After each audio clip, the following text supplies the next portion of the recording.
श्री गुरु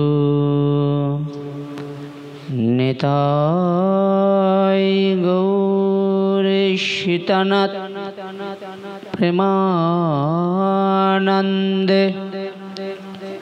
हरि हरि बोल। निताय गौर शितनाथ प्रेमानंदे हरि हरि बोल। ओम अज्ञानं तिमिरन्धस्य ज्ञानाञ्जनशलाकया चक्षुरुन्मीलितं येन तस्मै श्री गुरवे नमः। गुरवे गौरचन्द्राय राधिकायै तदालये कृष्णाय कृष्णो भक्ताय तद्भक्ताय नमो नमः। नमो वाञ्छाकल्पतरुर्भैश्च कृपा सिन्धुभ्य एव च पतितानां पावनेभ्यो वैष्णवचरणेभ्यो नमो नमः। भक्तेर्चरणेभ्यो नमो नमः। गदाधर गौरांग श्रीनित्यानंद कृपानिधे साद्वैत श्रीवासादि प्रणबंधो नमस्तुते। हे कृष्ण करुणार सिंधु दीनबंधो जगतपते गोपेशु गोपिका कांतो श्रीराधाकांतो नमस्तुते। तप्तो कंचन गौरांगिनी राधे वृंदावनेश्वरी विश्वभानुसुते देवी प्रणमामि हरिप्रिये। वृंदावै तुलसी देव्यै प्रिया वै केशवस्य च विष्णु भक्ति पदे देवी सत्ववत्यै नमो नमः। मुखं करोति वाचालं पंगुलं लंघयते गिरिं यत्कृपातमहं वन्दे परमानन्दो माधव। गुरु ब्रह्मा गुरु विष्णु गुरुदेव महेश्वर गुरु साक्षात् परमा ब्रह्म तस्मै श्री गुरवे नमः। जय श्री कृष्ण चैतन्य प्रभु नित्यानंद श्री अद्वैत गदाधर शिवासादि गौर भक्तोबिंद। हरे कृष्ण कृष्ण कृष्ण हरे हरे हरे राम राम राम हरे हरे। नमस्ते वैष्णव कृष्ण नमस्ते वैष्णव गुरु नमस्ते गौरभक्तिर चरणेभ्यो नमो नमः। ओम नमः भगवते वासुदेवाय। ओम नमः भगवते वासुदेवाय। ओम नमः भगवते वासुदेवाय। तुलसीकाननं यत्र यत्रो पद्मो वनानि च पुराणं पठनं यत्र तत्र सन्निहितो हरि।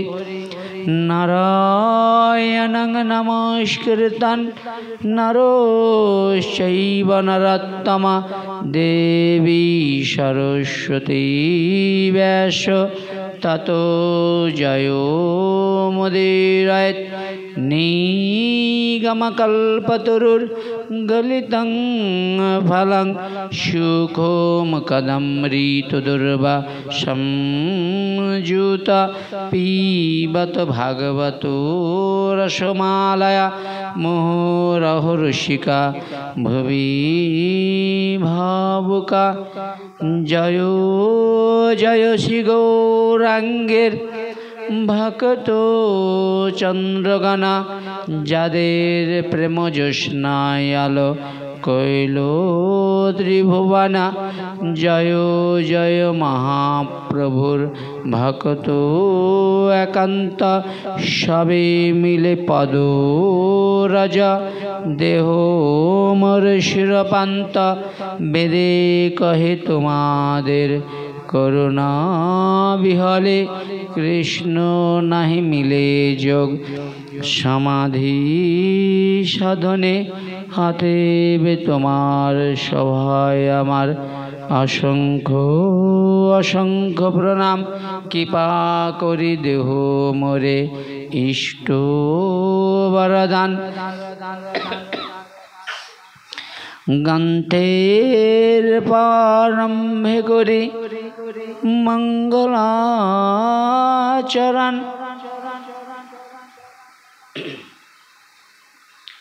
গুরু বৈষ্ণব ভগবান এতিনের শরণ।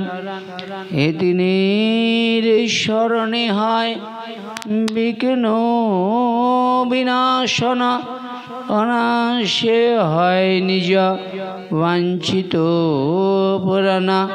সকাল সতার বৈষ্ণবে করি প্রণাম। সকলের চরণ ধুলি দিও মস্তকে আমার।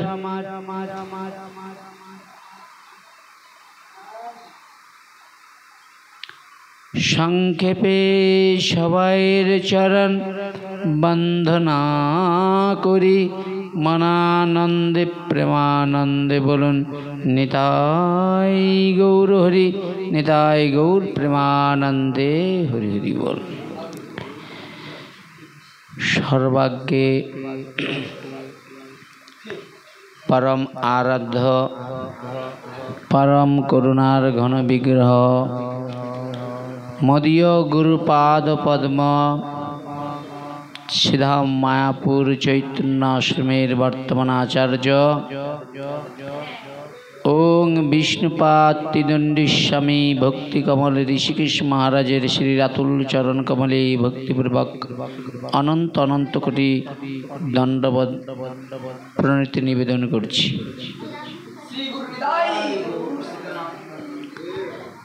কলিযুগ পাবন অবতার অবতার সরসর অবতার শিরোমণি শ্রী শচীর নন্দন বিষ্ণুপ্রিয়ার প্রাণনাথ নদিয়া বিহারী ভগবান শ্রী শ্রী গৌর হরি, যার অপার অনুকম্পায় আমরা সকলেই সমবেত হয়েছি, শ্রীমদ্ ভাগবত মহাপুরাণ প্রেম ভক্তির মহাযজ্ঞে এই প্রেম ভক্তির মহাযজ্ঞের যিনি বিশেষভাবে অক্লান্ত পরিশ্রম করে এই অনুষ্ঠান আয়োজন করেছেন পূর্ব মেদিনীপুর জেলার অন্তর্গত কুমারচক গ্রাম নিবাসী বলাই চন্দ্র রক্ষিত মহাশয়ের কনিষ্ঠ পুত্র মধুসূদন রক্ষিত মহাশয়ের গৃহমন্দির প্রাঙ্গণে 7 দিন 7 দিবস শ্রীমদ্ ভাগবত মহাপুরাণ শরণবার সৌভাগ্য লাভ করেছি।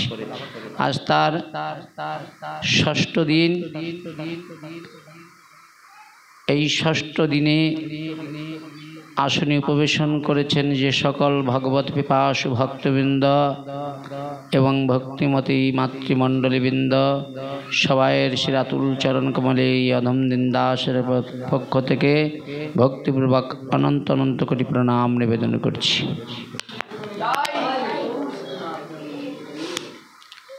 দেখতে দেখতেই আমাদের একটা দিন কোথা দিয়ে চলেই যাচ্ছে মনেই হচ্ছে না। আজ সেই 6ষ্ঠ দিনে এসে উপস্থিত হয়েছি। 6 দিন, আগামী দিন আমরা এই সৎসঙ্গ করার সৌভাগ্য আর পাব। তারপরে যে যেখানে আসছি আবার আমরা বিভিন্ন জায়গায় চলে যাব, বুঝেছেন। 7 দিন এই গৃহমন্দিরে যারা এসেছেন, যারা প্রকৃত ভগবত কথার রূপ অমৃত পান করবার আশায় আকাঙ্ক্ষা এসেছেন, আগামী দিন তাদের হৃদয় একটু হলেও কাঁদবে। ওখানে কে কথা বলবে? ওখানে গল্প করার জায়গা পায়নি, ওখানে গল্প করতে না বলে তো ওইখানে কথা বলতে বারণ করুন।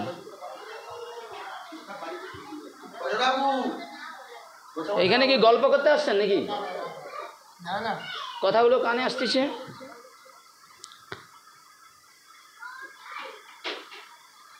ভগবানের যে কথা আপনারা শ্রবণ করবার জন্য উৎকণ্ঠার সহিত পিপাসার সহিত এসেছেন, এই কথা বৈকুণ্ঠে নাই, এই কথা দেবলোকে নাই, এই অমৃত রয়েছে মর্তধামে। যে কথা শ্রবণ করে পরীক্ষিত মহারাজ ব্রহ্ম শাপ মুক্ত হয়ে বৈকুণ্ঠবাসী হয়ে গিয়েছিল। যে কথা শ্রবণ করে গোকর্ণপাখ্যানে ধুন্ধুকারী পেজ্জুনি প্রাপ্ত হয়ে তিনি দিব্য দেহ ধারণ করে বৈকুণ্ঠবাসী হয়ে গিয়েছিল। সেই কথামৃত আমরা শোনার জন্য এসেছি। আপনারা একটু পরেই যদি প্রশ্ন করেন তাদের বেলা তো এত সব ফল, আমাদের বেলা হলো না কেন? ওরা তো 7 দিন ভাগবত করে ভক্তি দেবীকে হৃদয়ে ধারণ করেছে, ভক্তিকে আশ্রয় করেছে, পরমা আনন্দ যারা ভক্তিকে আশ্রয় করে আর ভগবান তাদের আশ্রয় করে থাকেন। তাই গৌর প্রেমানন্দের বল বাইরে করছে কে যা, তো বাইরের পরিবেশটা ঠিক করতো।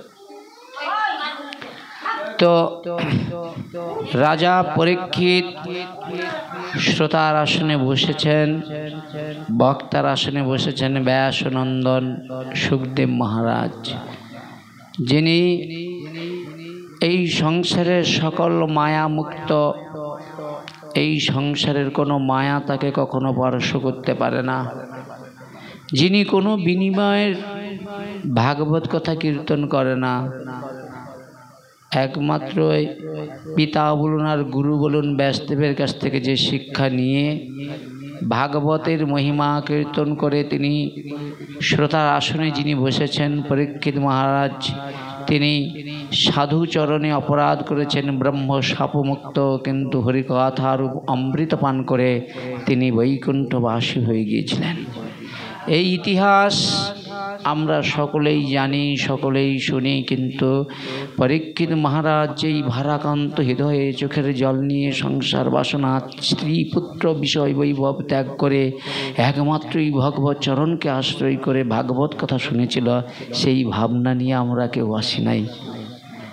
সবচেয়ে দুঃখের বিষয় জানেন, মহাদেব তার শিষ্য নারদ ঋষিকে বলছেন, শোনো নারদ, মেঘাচ্ছন্ন দিনকে আমি দুর্দিন বলি না। নারদ জিজ্ঞাসা করছে, প্রভু যেই দিন মেঘ সাজে বৃষ্টি হয় সেই দিনটাই তো জগতের সবচেয়ে বড় দুর্দিন। বলে না, ওই দিনটাই দুর্দিন নয়। বলে জানো, একজন বিষয় বৈভব আমরা জীব, আমাদের দুর্দিন যেই দিন না ভক্ত সঙ্গ হয়। ভক্ত সঙ্গ হলে হৃদয়ে যত পাপ তাপ জরা ব্যাধি সব দূরে যায়, হৃদয়ের মধ্যে প্রেমের বিকাশ আসে, ভক্তির বিকাশ আসে। তাই বললেন, মেঘাচ্ছন্ন দিনকে আমি দুর্দিন বলি না। যেই দিন কৃষ্ণ কথা শ্রবণ না হয় জীবের, সেই দিনটাই হলো বড় দুর্দিন। কিন্তু নারদকে যে কথা বলছেন মহাদেব, সে কথা আমাদের সঙ্গে দুটো মিলবে না, পৃথক, ভক্তি জগৎটা পৃথক। মহাদেব বলছে মেঘাচ্ছন্ন দিনকে আমি দুর্দিন বলি না। আমরা যেটা দুর্দিন বলি, মহাদেব বলছে ওটা দুর্দিন নয়। তাহলে দুর্দিন কোন দিনটা? যেই দিন আমরা কর্ণ দিয়ে ভগবানের অমৃতময় কথামৃত শ্রবণ না করব, ওই দিনটাই হলো জীবের বড়ই দুর্দিন। কিন্তু যেই দিন ভক্ত সঙ্গ হয়, আমার চিত্তটা ভগবানের কথা শ্রবণ করতে করতে আমার হৃদয়টা পরিশুদ্ধ হয়, একবার ভগবানের কথা শ্রবণ করতে করতে যদি একবার ভগবত প্রাপ্তির অনুরাগ জেগে যায়, জীব এই সংসার থেকে তার জীবনে সব সুখ শান্তিকে ত্যাগ করে একমাত্রই ভগবত চরণ আশ্রয় করে। সমাজ পরিজন সেইটা কখনো মেনে নিতে পারে না গো মা। আপনার বাড়ির কন্যাটা, আপনার বাড়ির ছেলেটা যদি একদিন একটু ভগবত কথা শ্রবণ করে, একটু ভক্তি জগতে আসে, বাস পাশাপাশি আর দেখতে হলো না, সবাই তার পিছনে পড়ে যায়। বড়ই কষ্টের বিনিময়, বড়ই কষ্ট। প্রহ্লাদ হরি ভজন করবার জন্য তার পিতা কত নাই তাকে অত্যাচার করেছে, কতই না তাকে কষ্ট দিয়েছে। এত কষ্ট সহ্য করে প্রহ্লাদ ভগবানের নাম স্মরণ করেছে। হরিদাস ঠাকুরকে 22টা বাজারে বেত্রাঘাত করছে। হরিদাস ঠাকুর কাঁদছে আর বলছে, খণ্ড খণ্ড হয় যদি মোর দেহ প্রাণ, তথাপি বদনে না ছাড়িব সুধা মাকা হরি নাম। একবার যদি কারো কর্ণ দিয়ে ভগবানের কথা শ্রবণ হয়ে যায়, এই সংসারে আর কোনো কিছুই ভালো লাগে না। একটাই চিন্তা, কখন সন্ধ্যা হবে, ভক্ত সঙ্গে ভগবানের কথা শ্রবণ কীর্তন হবে, মনটাই ওই ভাগবত সঙ্গে ভক্ত সঙ্গেই থাকে।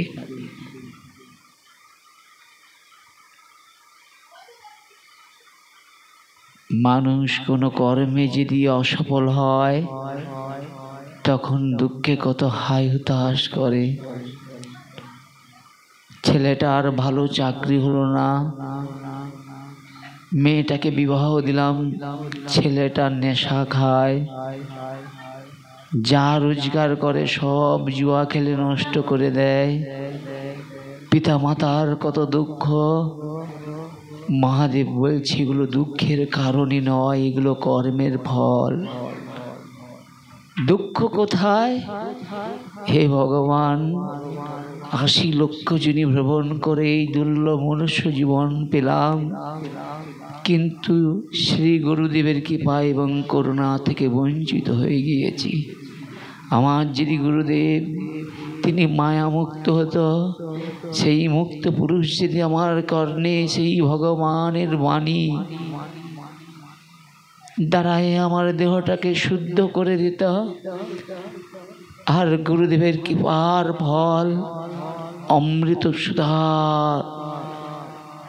যে সুধা দেবতারা পান করার জন্য কাঁদছে, সেই সুধা পাওয়ার জন্য জীব বিভিন্ন জায়গায় ঘুরে বেড়াচ্ছি। কোথায় সুখ আর শান্তি? এই সংসারের সুখ কোথায় জানো বাবা? একমাত্রই ভক্ত সঙ্গী ভগবানের কথাই যে সুখ রয়েছে, এই সুখ বৈকুণ্ঠেও পাওয়া যাবে না। বড় বড় আচার্যগণ তাই বলছে, যেখানে হে ভগবান তোমার মহিমা হয়, যেখানে তোমার মহিমা গুণকীর্তন হয়, ভগবান আর বৈকুণ্ঠে থাকে না, ভক্ত হৃদয়ে এসে যায়। ভক্তকে সেই প্রেম ভক্তি প্রদান করবার জন্য ভগবান জীবের কল্যাণের জন্য, মঙ্গলের জন্য বৈকুণ্ঠ ত্যাগ করে ভক্তের হৃদয়ে এসে যায়। ভগবানের কথা যেখানে হয় ভগবান স্বয়ং সেখানে উপস্থিত হয়ে যায়।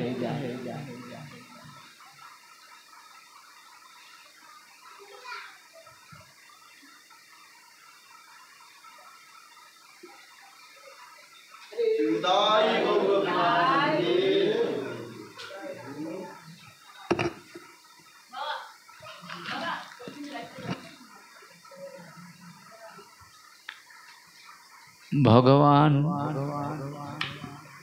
সদা সর্বদাই তার ভক্তির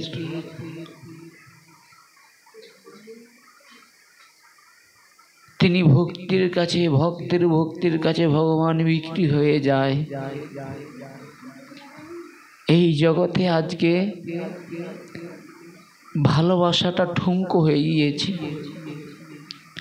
কিন্তু ভক্তি জগতের প্রেম, ভক্তি জগতের ভালোবাসা, সাধক ভগবানকে ভালোবেসে তিনি সংসার পরিজন সর্বস্ব কিছু ত্যাগ করে দেয় শুধু ভগবানের সুখের জন্য।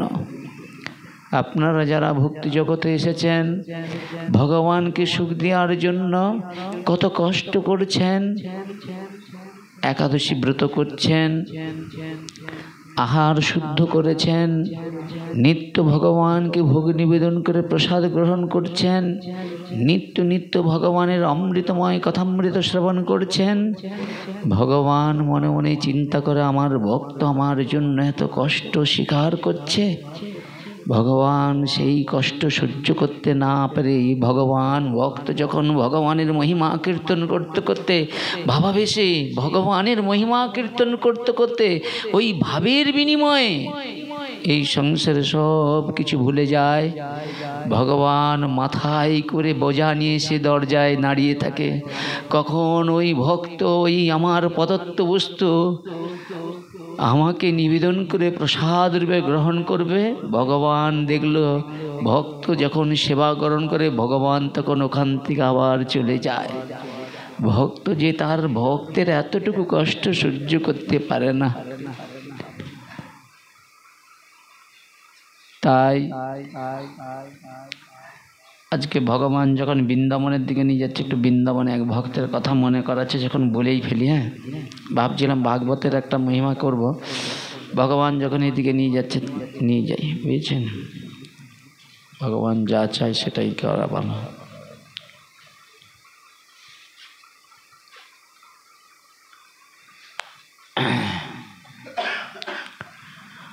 গৌড়ীয়র মহাজনের সংক্ষিপ্ত জীবনী। গৌড়ীয়র যে মহাজন এক একজন ছিলেন যারা ভগবানকে নিজের করে নিতে পারতেন, এদের ভজনটা এত অপূর্ব ছিল, এরা ভগবানকে ডাকলে ভগবান স্বয়ং তাদের কাছে উপস্থিত হয়ে যেত।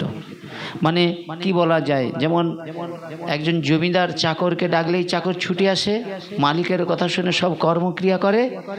ভগবানের এইরকম ভক্ত ছিল, এরা ডাকলেই ভগবান সব কিছু ফেলে এদের কাছে ছুটে আসতো। এরা এমন ভজন সাধন করত। ছিল মাধবেন্দ্র পুরীপাদ।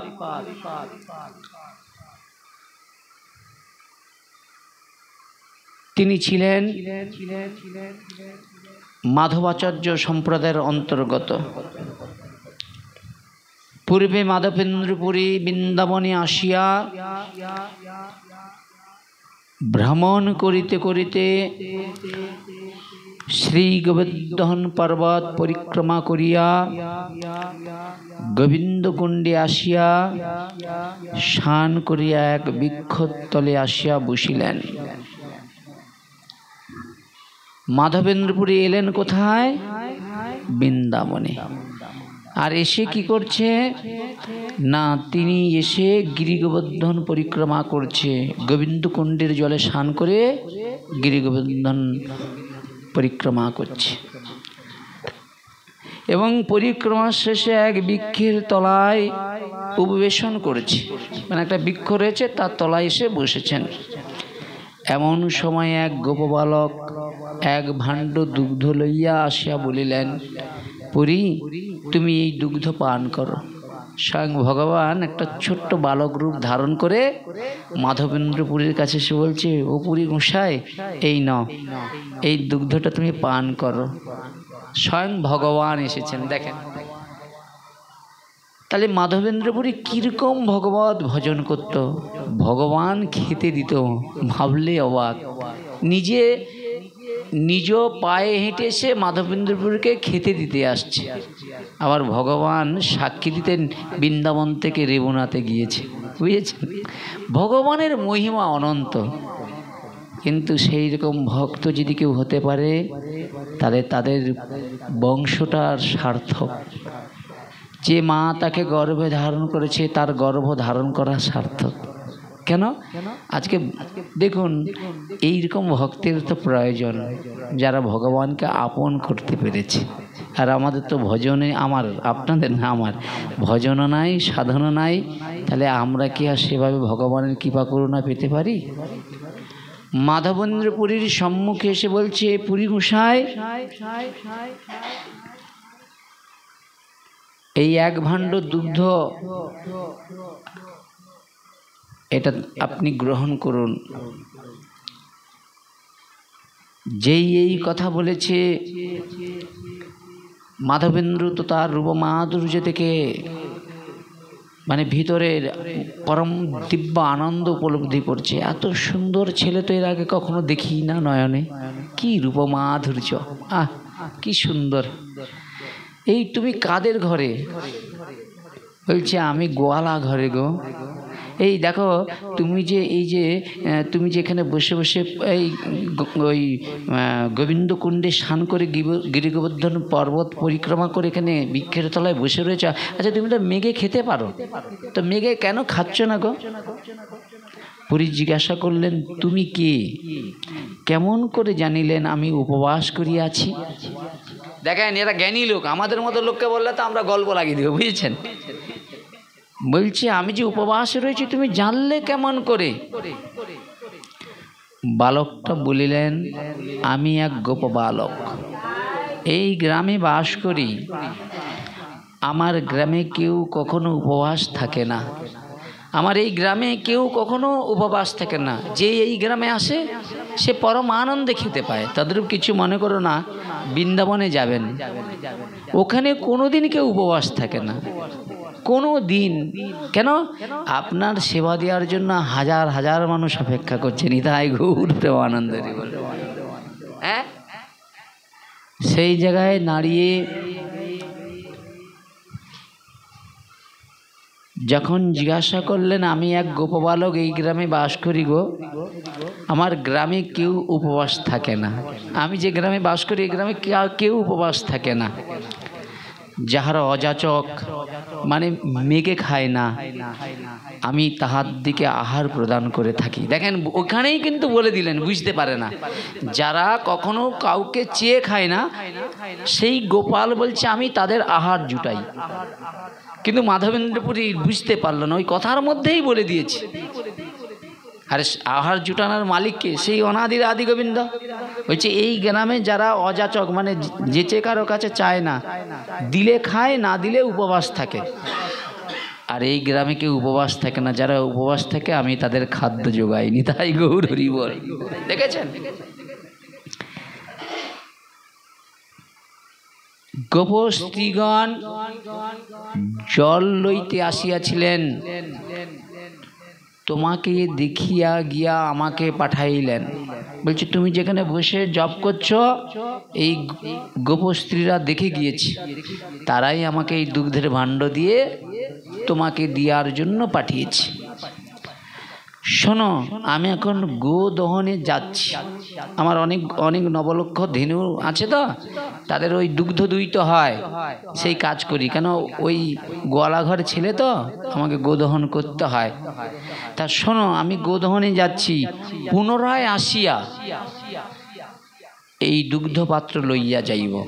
তুমি সেবা করে কিন্তু ওই ভাণ্ডটা ধুয়ে রাখবে, আমি এসে নিয়ে যাব। স্বয়ং গোপাল মাধবেন্দ্রপুরীকে বলছে, ওমা এটা কি বাস্তব আমাদের জীবনে, আপনাদের জীবনে হতে পারে না? হতে পারে। যখন আপনি প্রকৃত আপনার ইন্দ্র, দেহ, মন, প্রাণ সব ভগবানকে দিবেন, আমার দেখুন, আমার পূর্বকৃত কর্মের ফল এতই খারাপ, আমি হরিভজন করছি কিন্তু আমার প্রেম নাই, ভক্তি নাই। আর ভক্তি প্রেম না থাকলে ভগবান কখনো আসবে না। তো সেই মাধবেন্দ্র পুরী কি করলেন? দুগ্ধ পান করিয়া মাধব পথের দিকে চেয়ে রইলেন, কখন আসবে, কখন সেই বালক আসবে আর এসে সেই দুগ্ধের পাত্র নিয়ে যাবে। হরি বল। এই সামনে বসে, এই দিকে বসে, ওখানে বসেছিল, তোদেরকে বলতে হবে কেন? দুগ্ধের ভাণ্ড নিয়ে বসে আছে মাধবেন্দ্রপুরী, পথের দিকে তাকিয়ে বসে আছে, কখন মাধব মনে মনে চিন্তা, গোপাল কখন আসবে আর সেই দুগ্ধের পাত্রটা নিয়ে যাবে। দেখেন, বসিয়ে বসিয়া নাম জপ করছে। আমরা কি বসলেই গল্প করি জানেন তো? ভাগবতে এসেও গল্প করি, বললে কেন, বলা তো অপরাধ, কারো মনে কষ্ট হবে, গল্প করবে, হ্যাঁ, বলা যাবে না। যে যা করে দেখতে হবে, কিন্তু মুখে বলা যাবে না। আমি সেদিন একটা কথা বলে এমন সমস্যায় পড়ছি নারায়ণতলাতে, জানেন তো, বসছে, ঘুমিয়ে গেছে, আমি শুধু বলেই ফেলছি, তাহলে কি চব্য, বলাই যাবে না, মা বললেই অপরাধী হয়ে যাব, বুঝেছে? তো সেই জায়গায় দাঁড়িয়ে সময়কে নষ্ট না করে মাধবেন্দ্রপুরী পরম ভক্তি সহকারে ভগবানের মহিমা জপ কীর্তন করছে। জপ করতে করতে শেষ রাত, ভোরের দিকে একটু ঘুম এসে গিয়েছে। মা দেখুন, এরা এরা এরা 24 ঘন্টা নামের মধ্যে ডুবে থাকে, আর আমি আমার কথা বলছি, আমরা বলা মহাপাপ। আমরা 24 ঘন্টায় শুধু পরের চর্চা, পরে নিন্দা, পরে দোষী দিকেই মরলাম, ভক্তের ভক্তিটা দেখলাম না। এই জন্য রাধা মাধবের কাছে, মা সরস্বতীর কাছে প্রার্থনা করি, হে ভগবান, আমার বাণীযন্ত্র দিয়ে যেন কাউকে আঘাত না করে ফেলি। কাউকে একটু আঘাত করলে যেন মনে হয় বুকটা আমার অনেক বেশি কষ্ট হয়। বলে ফেলি কিসের জন্য? মা যেমন সন্তানের মঙ্গলের জন্যই চায় ছেলেটা যাতে একটু ভালো হয়, একটু ভজন সাধন করতে পারে। কিন্তু যখন কারো হৃদয়ে কষ্ট হয়, তখন আমার হৃদয়টা আরও ফেটে যায়। ভগবান, তোমার ভক্তকে এত বড় আঘাত দিলাম, এত কষ্ট দিলাম, তাহলে কষ্ট দেওয়ার জন্যই কি ভক্তি পথে এসেছি? ভগবান, কেন মায়ায় জড়িয়ে যাই, কেন ভালোবেসে ফেলি? ভালোবাসি বলেই তো শাসন করি কি, কিন্তু ওটাই সবচেয়ে বড় কষ্ট দেয় মা। এই জন্য ভগবানকে বলি, ভগবান আমায় এমন করো যেন এমনভাবে চলি যেন আমার কোথায় যেন কারো কষ্ট না হয়ে বসে।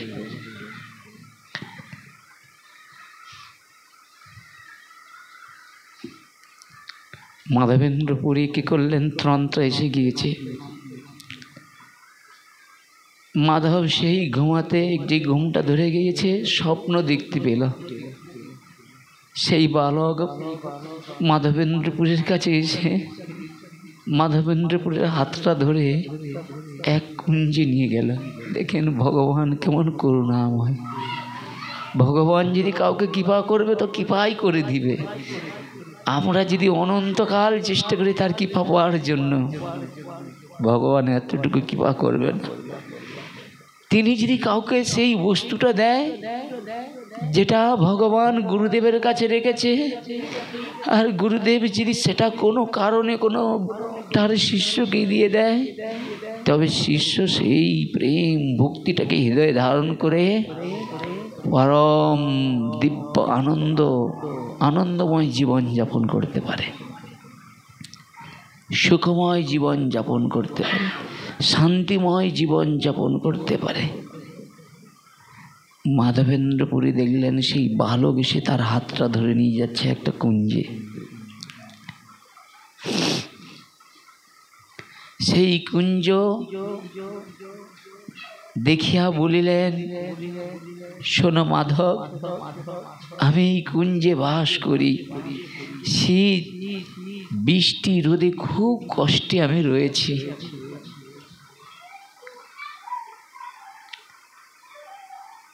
এই কুঞ্জ হতে আমাকে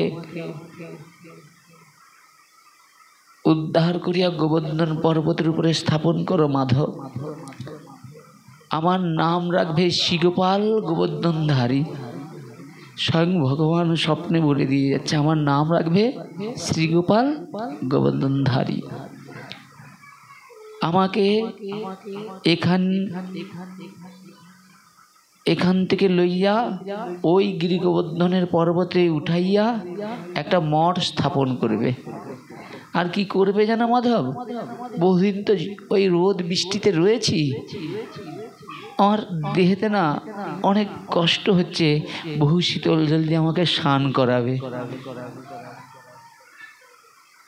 আমি বহুদিন যাবৎ তোমার পথ চেয়ে বসে আছি মাধব। দেখেন ভগবান ভক্তের জন্য তাকিয়ে আছে। ভগবান কার হাতে সেবা গ্রহণ করবে, ভগবান তার আগে থেকে তার নাম নথিভুক্ত করে দিয়েছে। আজকে কিছু মনে করবেন না, ভগবানের সেবা সবাই করতে পারে, ভগবানের বাণী প্রচার সবাই করতে পারে, কিন্তু ভগবত মনোভাব নিয়ে ভগবানের সেবা করা প্রচার করা খুব কঠিন ব্যাপার। ভগবানের সুখের দিকে চিন্তা করে নিজ সর্বস্ব সুখ ত্যাগ করে ভগবানের সেবা করা খুব কঠিন ব্যাপার। মুক্ত স্বতন্ত্র হয়ে ভগবানের সেবা করা একান্তই কর্তব্য। সেবা করতে গিয়ে যেন না কোনো জড় বাসনা না মনে জেগে উঠে। বাস মাধবের হাতে সেবার জন্য আজ ভগবান অপেক্ষা করেছে। জানো মাধব, আমি বহুকাল তোমার জন্য পথ চেয়ে বসে আছি, কবে আমার মাধব আসবে, আমায় উদ্ধার করবে। আমার সেবকরা যখন বৃন্দাবনে মেলের সারা বৃন্দাবন তঞ্চনঞ্চ করে দিয়েছিল, তখন সেবকরা এই কুঞ্জে আমাকে লুকিয়ে রেখে গিয়েছিল। এই বলিয়া গোপাল অন্তর্ধান হলো, ওখান থেকে চলেই গেল স্বপ্নে থেকে। মাধবেন্দ্রপুরী কি করলেন? জাগিয়ে উঠিয়া বিচার করলেন, আমি শ্রীকৃষ্ণকে দেখিয়াও চিনতে পারলাম না, আমাকে এসে দুগ্ধের ভাণ্ড দিল, এত সব কিছু করলো, আমি তবু চিনতে পারলাম না। যাই হোক, আজ্ঞা পালনের জন্য পুরী গ্রামে যাইয়া লোকজনকে একত্র করিলেন। সবাইকে যে ঘটনাটা বললো, ওই স্বপ্নের ঘটনা, ওখানে হ্যাঁ শ্রীগোপাল রয়েছে, কুঞ্জে বহু কষ্ট পায়, তাই তোমরা সবাই মিলে আমার সঙ্গে চলো, ওখান থেকে উদ্ধার করবো আমরা শ্রীগোপালকে। এই বলে সবাইকে একত্র করেছে। যারা সেই কুঞ্জ থেকে গোপালকে উদ্ধার করবে তারা কদলি মানে কোদাল, কাঠারি এইসব নিয়ে কি করেছে, কুঞ্জ কাটিয়া প্রবেশ করছে। কুঞ্জ যখন একটু ভিতরের দিকে গিয়েছে সেই জঙ্গলে, আর কিছুটা যাওয়ার পরে দেখলেন একটি মাটি এবং তৃণ আচ্ছাদিত বিগ্রহ দেখতে পেলেন। তাহলে ওটা স্বপ্নটাই সঠিক। সেই বিগ্রহ দর্শন করে তারা খুব পরম আনন্দিত হলেন। আর সেই বিগ্রহকে খুব বলিষ্ঠ লোকের দ্বারায় বিগ্রহকে কি করলেন, পর্বতের উপরে স্থানান্তরিত করলেন। এই নিচু থেকে একবার পর্বতে নিয়ে গেছে। আর সেখানে তোলা কি সাধারণ কথা নাকি? বলিষ্ঠ লোকরা এসে সেই শ্রীগোপালকে গোবর্ধন পর্বতের উপরে স্থাপিত করলেন। এই রূপে কি করলেন, গ্রামের ব্রাহ্মণগণ চারিদিকে সাড়া পড়ে গিয়েছে। ব্রাহ্মণগণ নতুন ঘট মানে কলসি, বুঝেছেন, ঘট কলসি, সেই নতুন ঘট কলসি আনিয়া গোবিন্দ কুণ্ডের জল ছাঁকিয়া কি করলেন, আনিতে লাগিলেন। কিসের জন্য? গোপালের স্নান হবে, মহাস্নান, বুঝেছেন। গ্রামের ব্রাহ্মণগণ 900 ঘট কি করলেন, 900 ঘট সেই গোবিন্দ কুণ্ড থেকে জল নিয়ে এলো। 900 ঘট, বুঝেছেন। নানা বাদ্য ভেরি তারা বাজাতে লাগলেন। স্ত্রীগণ গান গাইতে লাগিলেন, অজস্র ভোগ সামগ্রী আসিয়া উপস্থিত হইলেন। তুলসী পুষ্প বস্ত্র আদি অনেক কিছু আসিয়া সেখানে একবারে অনেক ভরে গিয়েছে, বুঝেছেন? যে যেমন মনের বাসনা পূর্ণের জন্য শ্রীগোপালের জন্য নিয়ে আসছে, বুঝেছেন? সবাই এভাবে কি করেছেন, নানা দ্রব্য নিয়ে এসে উপস্থিত হয়েছে। আবার কোনো কোনো ভক্ত বহু সুন্দর সুগন্ধি তেল, গন্ধ জল, যাকে গোলাপ জল, বুঝেছেন? আর বিভিন্ন রকম পুষ্প, এইভাবে তারা কি করলেন, বিভিন্ন জন বিভিন্নভাবে তারা নিয়ে এলেন। এইবার পর্বত প্রমাণ দ্রব্য আদি আসে উপস্থিত হইয়াছেন। তারা 10 জন লোককে করলেন অন্ন রাঁধিয়া স্তূপ করে দিয়েছে। 10 জন শুধু অন্নই ফুটাচ্ছে, আর এমন অন্ন হয়ে গেছে পুরো স্তূপের মতো, মানে পাহাড়ের মতো হয়ে গিয়েছে। 10 জন রান্না শুধু অন্ন ফুটাচ্ছে, বুঝেছেন? 5 জন ব্যঞ্জন রন্ধন করিলেন। ব্যঞ্জন মানে সবজি যাকে বলা হয়, বুঝেছেন? 5-7 জন মিলিয়া রাশি রাশি রুটি তৈরি করলেন। বৃন্দাবনে যাবেন, দেখবেন অন্নপ্রসাদের সঙ্গে রুটি থাকবে, প্লেন শুধু অন্ন থাকে না, রুটি থাকে, বুঝেছেন? এইভাবে আরও বিবিধ প্রকার খাদ্য সামগ্রী স্তূপকৃত হইয়া একবার ভরে গিয়েছে সেখানে।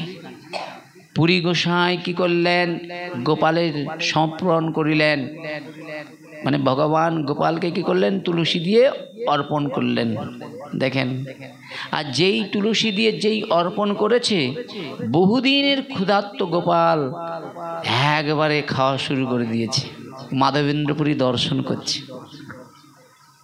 এগুলো গল্প না, এগুলো বাস্তব।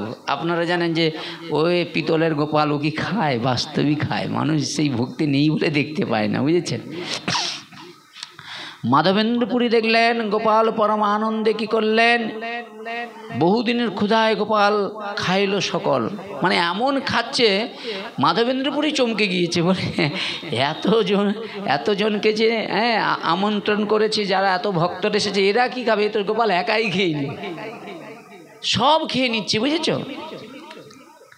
তথাপি তার হস্তস্পর্শে পুনরায় তেমন হয়ে যাচ্ছে। নিতাই গৌর প্রেমানন্দের এমন খাচ্ছে, সব খেয়ে নিচ্ছে। মাধবেন্দ্রপুরী দেখে অবাক, কিন্তু যখনই আবার হস্তস্পর্শ হয়েছে, আবার স্তূপের মতো পরিণত হয়ে যাচ্ছে। ততটুকু 7 দিন ধরে ওই মামার যে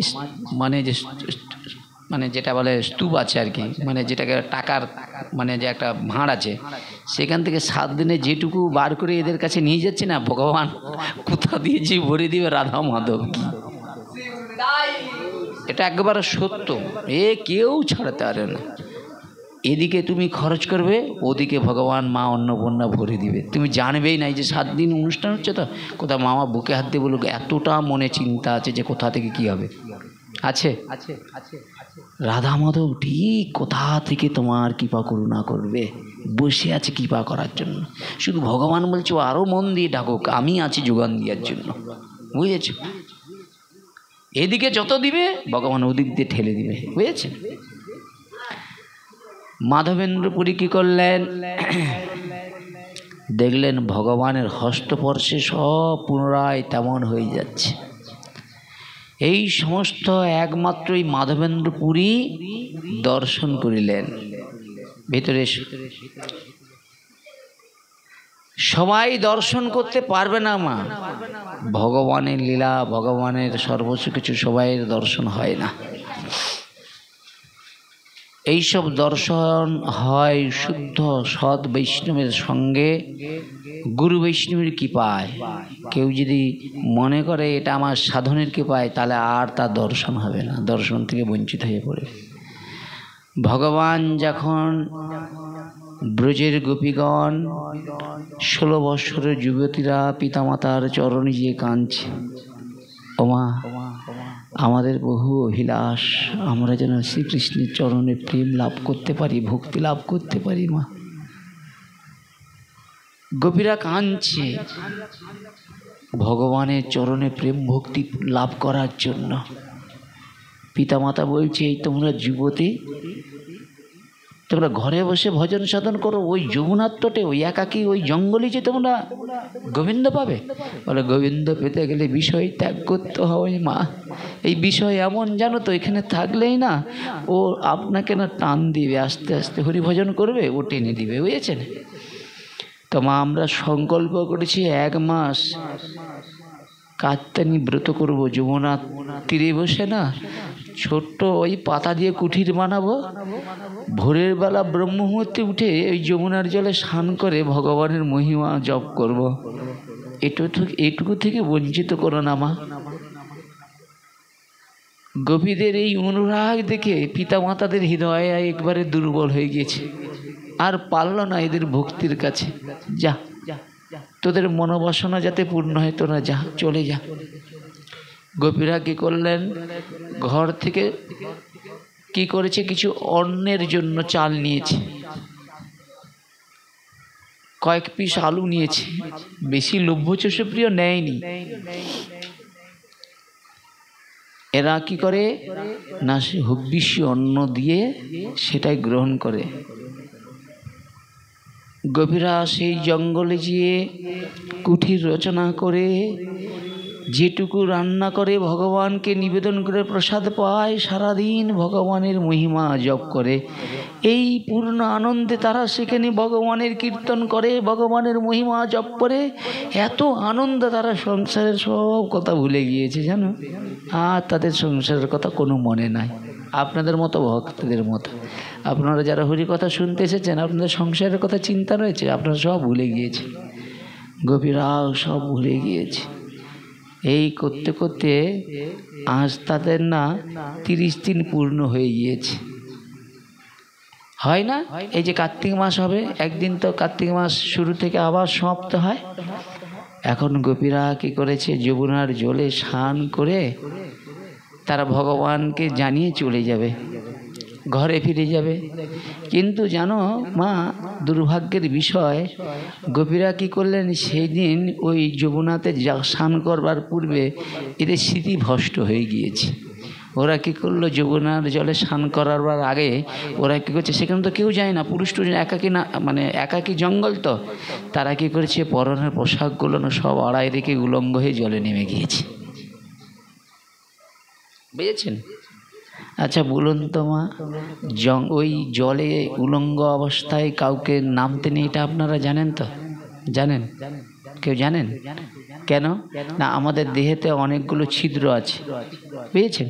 ওই ছিদ্র থেকে যদি একটা জলের কোনো পোকা মাকড় কোনো দিন যদি আমার এই হৃদয় দিয়ে প্রবেশ করে যায়, তাহলে আমাকে কোনো ডাক্তার আর বাঁচাতে পারবে না। ভগবান সেই দিন মনে মনে চিন্তা করলেন, গোপীদেরকে রক্ষা করার জন্য, গোপীদেরকে শিক্ষা দিয়ে জগৎকে শিক্ষা দেওয়ার জন্য ভগবান কী করলেন, ওই যমুনার পাশে একটা কদম্ব বৃক্ষ ছিল, সেই কদম্ব বৃক্ষে এসে কী করলেন না, তিনি কী করলেন, নিজ শক্তির দ্বারা সেই কী করলেন, বসনগুলোকে সব কদম্ব গাছের মধ্যে তুলে দিলেন, বুঝেছেন? দিয়েই পরম আনন্দে মেনু বাজাতে শুরু করেছে। গোপীরা সেই যমুনার জল থেকে ভগবানের সেই সুন্দর প্রেমময়ী মূর্তি দর্শন করে আজ তারা ভগবানের কাছে ছুটে যাবে তাদের মনের কথা বলতে, কিন্তু ওই যমুনার তটের দিকে তাকিয়ে দেখছে তাদের বসনগুলো নাই। কিন্তু লক্ষ্য করে দেখলে সব বসনগুলো না সব বৃক্ষের ডালে ডালে ঝুলছে, বুঝেছ? তখন বলছি, ওরে কানাই, আমাদের বসনটা আমাদের ফিরিয়ে দে। ওই বসন পরিধারণ করে কানাই তোমার কাছে গিয়ে আমরা আমাদের মনের অভিলাষটা একটু চেয়ে নেব।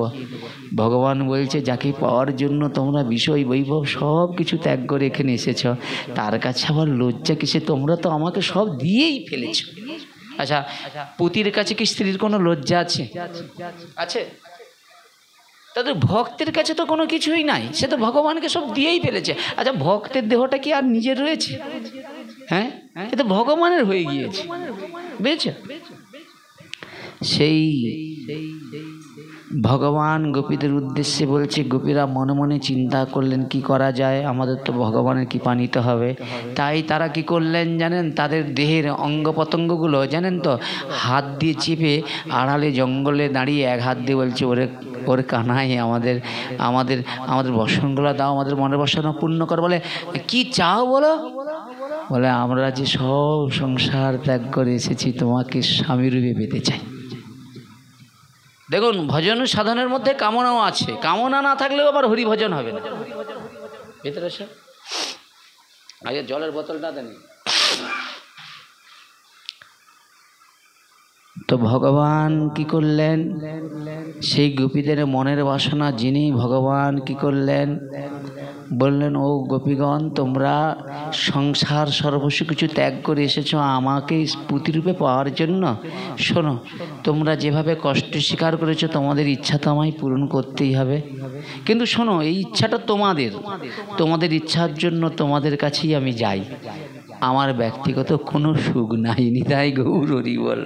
বুঝেছ? তো শোনো, এই কয়েকদিন পরে একটা পূর্ণিমা রয়েছে, ওই পূর্ণিমাকে বলা হয় রাস পূর্ণিমা। মানে কার্তিক মাসের, ওই যে কার্তিক মাসে যে কার্তিক ব্রতের পরেই পূর্ণিমাটা রয়েছে। তাই তোমাদের ওই মনের বাসনা ওই দিন পূর্ণ করব। ভগবান কি করলেন, সেই ব্রজগোপীদের মনের বাসনা পূর্ণ করবার জন্য সেই দিন কি সুন্দর একটা পরিবেশ, চারিদিকে বৃন্দাবনে পুষ্পের গন্ধ, ভগবানের ভিতরে পরম দিব্য আনন্দ। এই দেখেন, আনন্দটা কিন্তু বাইরে থেকে আগে আসে, ভিতর মানে বাইরে থেকে আমরা আনন্দ চাই, ভিতর থেকেই আনন্দটা প্রকাশ হয়। এই দেখেন, ওই যে বাচ্চাটা, ওই যে এই যে আপনার তালে তালে নাচে, ওর ভিতর থেকেই আনন্দ হচ্ছে। ও বলতে চাচ্ছে, বলতে পারছে না, কিন্তু ও বলার চেষ্টা করেছে। কিন্তু আমরা সবাই বলতে পারলেও ওর মতো চেষ্টা করতে পারি না। নিতাই গৌর হরি বল। এটাই আমাদের দুর্ভাগ্য। ও বলতে পারেনি, ও বলার চেষ্টা করছে, কিন্তু আমরা বলতে পারি।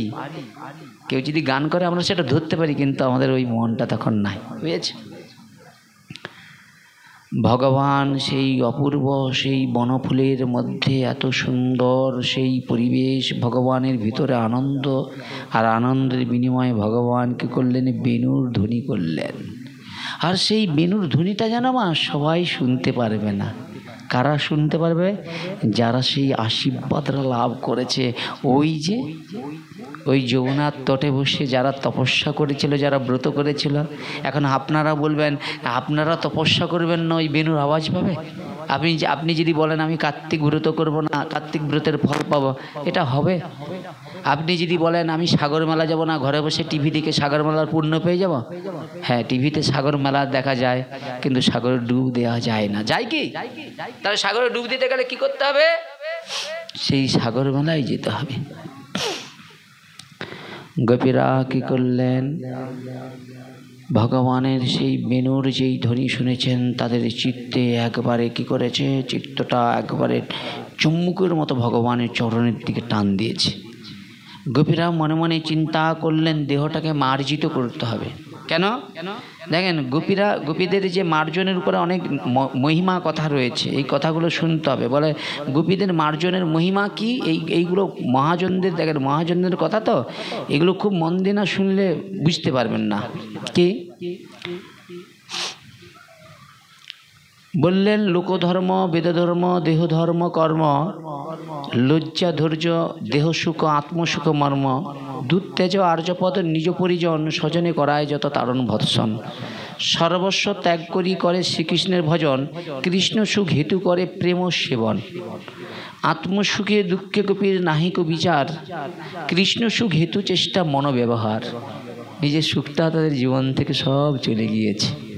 ভালো খাওয়া, ভালো পড়া, ভালো কিছু পাওয়া, প্রতিষ্ঠা পাওয়া, এগুলো তাদের নাই। তাদের একটাই কি, হে ভগবান, আমি নববিধা ভক্তির একটা যে কোনো অঙ্গ যেন ভক্তি সহকারে যাচন করতে পারি। আর এখন মনে হচ্ছে আমি অম্বরীশ যদি সেজে যাই তাহলে নববিধা ভক্তি একাই যাচন করে নেব। এটা এত সহজ নয়, কঠিন। কলির মানুষ তো একটাকেই আমরা পারফেক্ট যাজন করতে পারছি না। আমরা যদি মনে করি সব করে ফেলবো, হবে? আপনি যদি মনে করেন আমি ভগবানের সেবা করব, ভাগবত কীর্তন করব, ভগবানের রান্না করব, আমি যদি মনে করি গুরুগিরি করব, হবে না। একজন অতগুলো জিনিস সাধনকে পারফেক্ট করতে পারবে না। কিন্তু এখন আমাদের কম্পিটিশনে মার্কেট বলে, জানিস ওই জনটাকে ধরলে সব করে ফেলবে। বুঝেছেন? এগুলো একার দ্বারা সব কিছু হয় না। তাহলে বললেন কি, কৃষ্ণ সুখ হেতু চেষ্টা মনোব্যবহার। তাদের মনটাই ছিল কৃষ্ণ সুখ দেওয়ার জন্য। আচ্ছা, যে কৃষ্ণ সুখের জন্য এই যে ভক্তিপথে আশ্রয় করবে, সে কি এত নাম যশ প্রতিষ্ঠার পিছনে ছুটবে? হ্যাঁ, নাম যশ প্রতিষ্ঠা শুকরের বিষটা, মানে কি বলা যায়, এর কোনো মূল্যই নাই নাম যশ প্রতিষ্ঠা। ও ভালো কীর্তন করে, ও ভালো গান করে, ও ভালো রান্না করে, এগুলো তো মান, এতে কি যায় আসে, এতে কি যায় আসে? কিন্তু ভগবান এতে খুশি হয় না। ভগবান অন্তর থেকে যদি কেউ একটু ভক্তি করে, ভগবান তাতেই প্রসন্ন হয়ে যায়। কৃষ্ণ লাগি তারা সব করি পরিত্যাগ। কথাটা বোঝার চেষ্টা করুন। আমরা দেখুন নিজের ইন্দ্র চরিতার্থ করবার জন্য সর্বস্ব কিছু ত্যাগ করি না? কিন্তু ভগবানের প্রিয় ভক্তরা কী করে? কৃষ্ণ সুখের জন্য তারা সংসার বাসনাও ত্যাগ করতে রাজি। কিন্তু আমরা যদি এই সংসার বাসনা ত্যাগ করি তাহলে কি হবে? ত্যাগই হব। কিন্তু এর বিনিময়ে কি হবে? বিনিময়টা কি? আমি এখানে ছিলাম কি সংসারী, ওখানে গিয়ে কী করলাম? একটা আশ্রম তৈরি করলাম, বলছে ও আশ্রমের মহারাজ, ওই আশ্রমের মালিক। তাহলে এখানে সংসারী ছিলাম, ওখানেও তো একটা সংসার পাততে হবে রে বাবা। কি তা তুমি কোথায় যাবে? মায়াকে ত্যাগ করে কোথায় যাবে? মায়া তো তোমার পিছনে বারবার ছুটছে। আর এমন ছুটতে ছুটতে সৌর ঋষি মনে মনে চিন্তা করলো আমি মায়ামুক্ত হয়ে যাব, জলের নিচে তপস্যা করতে গেল। কিন্তু মাছের মিলন থেকে মন্দারের 50 কন্যা বিবাহ করে বসলো, জানো? তোমার ঘরে একটা বৌদি তোমার, তাতেই কত গন্ডগোল চব্য। যদি 50টা হয় থাকবে সংসার? রাত্রি হলো সে বলবে আমার কাছে থাকতে পারে আজকে আমার কাছে, সে বলে আমার কাছে, সে বলে ভাই দরকার নেই তোর গড় সংসার, এর থেকে সাধারণ বুঝেন জীবনটা অনেক ভালো ছিল। কিন্তু কখন ভালো হবে? যেতে তার স্ত্রীটা যদি ভক্তিপরায়ণ হয়, স্বামীটা যদি ভক্তিপরায়ণ হয়, তাহলে পরম আনন্দে তারা সুখে জীবন যাপন করবে।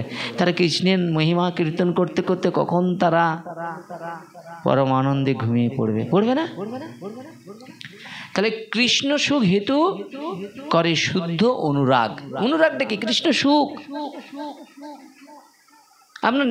আমি এই জিনিসটা মানে বোঝাতে পারি, কৃষ্ণ কিসের সুখ হয়?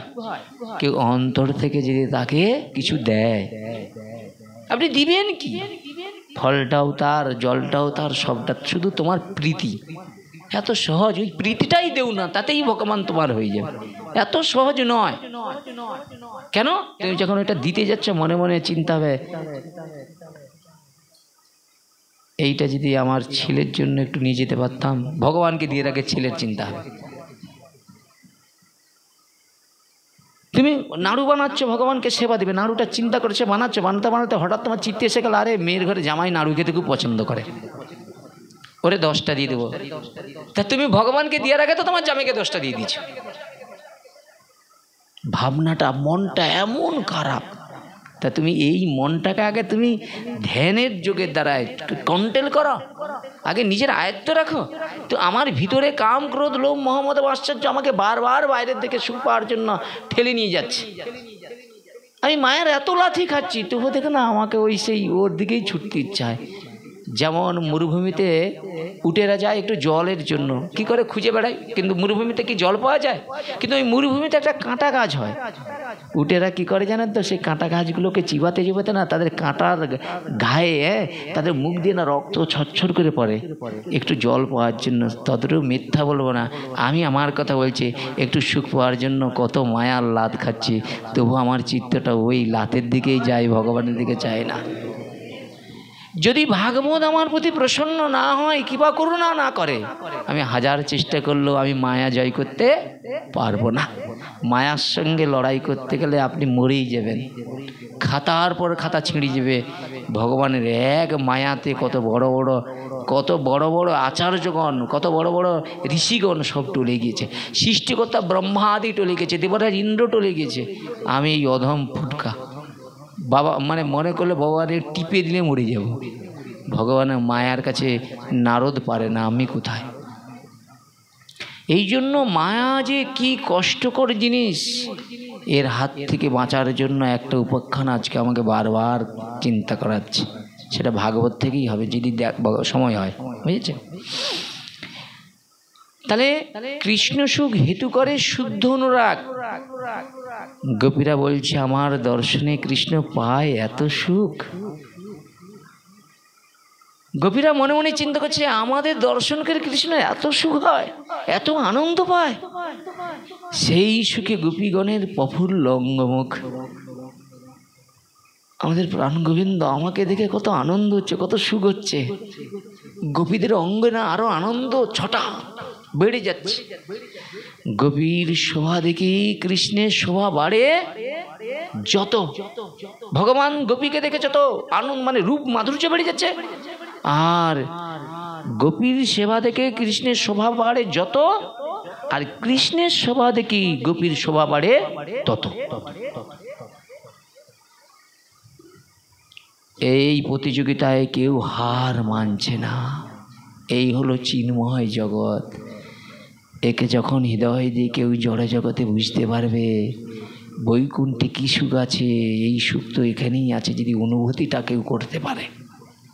হতে পারে মর্তধাম, এখানে জন্ম মৃত্যু জরাবেদি সংসার, কিন্তু অনন্ত সুখ এখানেই আছে। তোমাকে কি করতে হবে? সুখকে পাওয়ার জন্য শ্রী গুরুদেবের অনুগত হতে হবে। গুরুদেবের কাছে সেই ভক্তি ভজন পথটা কিভাবে সহজ করে দিবে, গুরুদেব পারে আপনাকে সেই সুখময় রাজ্য দান করতে।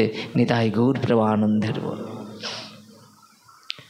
সেই রাধা ভাব লইয়া চৈতন্য অবতার, যুগ ধর্ম নাম প্রেম করিলেন প্রচার। রাধা ভাব কৃষ্ণ প্রেম আপন মাধুরী, তিন বাঞ্ছা পুরাতে এলেন গৌরহরি। ভগবানের আসার মুখ্য উদ্দেশ্য কি? প্রেম দান করা। প্রেম, প্রেম তো এ জগতের জিনিস নয়, ওই জগতে।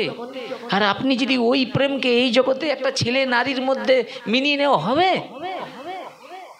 ও প্রেম উৎকৃষ্ট উজ্জ্বল সূর্যের মতো, আর এই জগতের যেটা প্রেম সেটা নরকের নয়, ডাস্টবিনের ন্যায়। বুঝেছেন? ভগবান কি করলেন? গোপীগণ কি করলেন? ভগবানের সেই বেণুর বাঁশির আওয়াজ শুনে ভগবানের কাছে যাওয়ার জন্য তাদের মন চিত্তটা চলে গিয়েছে। তারা কি করেছে? ভগবানের কাছে যাওয়ার জন্য এখন কি করেছে? সাজাসাজি করতে গিয়েছিল, কিন্তু সাজার বস্তুটা সব উল্টে গিয়েছে। চোখের কাজল এসে গিয়েছে ঠোঁটে, আর ঠোঁটের লিপস্টিক চলে গিয়েছে চোখে। একটা ব্লাউজ পরেছে, আর একটা ব্লাউজ পরবে, সেই স্মৃতিটাও হারিয়ে গিয়েছে। তাদের ভাবনা তাদের চিত্তটাকে একবারে টেনে নিয়ে চলে গিয়েছে। ভগবানের কাছে গিয়েছি, ভগবান বলছে শোনো গোপীগণ, এই রাত গভীর রাতে তোমরা সংসার স্ত্রী পুত্র ত্যাগ করে আমার চরণে এসেছো, ফিরে যাও, তোমাদের ভয় নাই। বলছে জানো প্রভু, এইখানে কেন এসেছি? তোমার চরণ পাওয়ার জন্য প্রভু। শোনো, তোমাদের মান সম্মান লজ্জা বলেও কিছু নাই। ভোরের বেলা যখন তোমরা আমার এই কুঞ্জ থেকে যাবে, তোমাদের দেখে লোক কত না কত নিন্দা করবে। তখন গোপীগণ বলছে ওই লজ্জার ভয় আমাদের নাই, আমরা তোমার সুখের জন্য মান লজ্জা সব ভুলে গিয়েছি। এখন আমাদের একটাই পরিচয়, আমরা কৃষ্ণের নিত্য দাস, আর দাসের কর্তব্য ভগবানের সেবা করা, ভগবানের সুখ দেওয়া। তা তোমাকে সুখ দিতে দিয়ে আমাদের নিন্দাও হয়, আমাদের নরকেও যেতে হয়, তাতেও আমরা রাজি। দেখেছো কত উচ্চভাবে তাদের মনোভাব।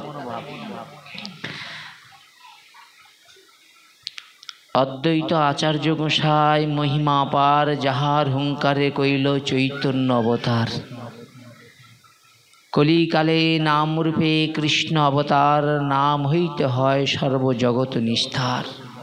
তাহলে কলিযুগে মহাপ্রভু এনেছেন নাম, যে নামের মহিমা আমরা আগামী দিন শুনেছি, নারদ করেছিল। আর নারদ যখন করেছে, দক্ষিণ দুয়ারে সব বড় বড় পাপীরা ছুটি চলে গিয়েছে, উদ্ধার পেয়ে গিয়েছিল। শুনেছেন তো? না মনে নাই, ভুলে গিয়েছেন? মনে আছে তো? সেই নামের মাহাত্ম্য জানতে যে নারদ পর্যন্ত অবাক হয়ে গিয়েছে, নামের এত কৃপা। যে নাম শিবজি নিরন্তর জপ করছে কৈলাসে, যে নাম জপ করছে ব্রহ্মাজি, যে নাম জপ করছে নারদ ঋষি, সেই নামের প্রতি আমাদের কিন্তু বিশ্বাস নেই বলে প্রেম আসছে না। প্রেমটা আসবে কোথা থেকে?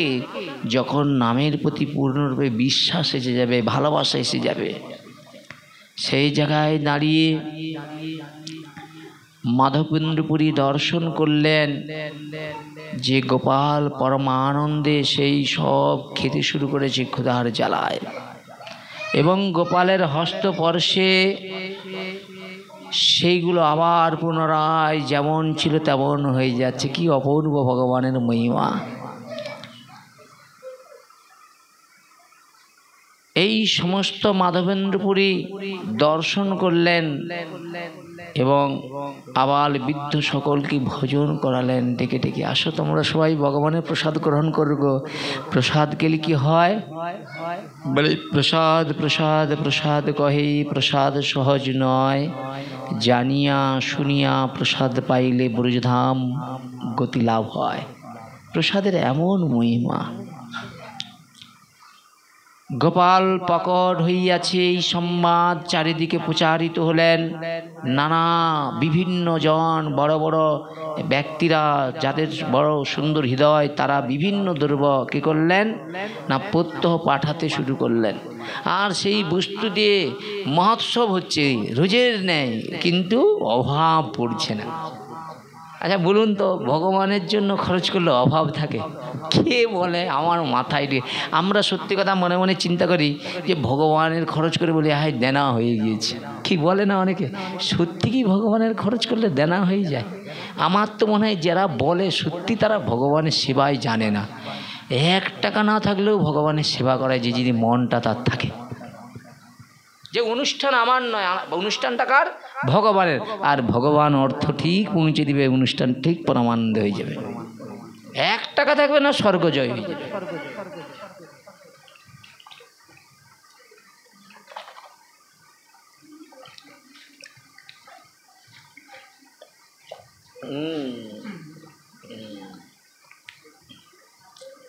কথা বলো না।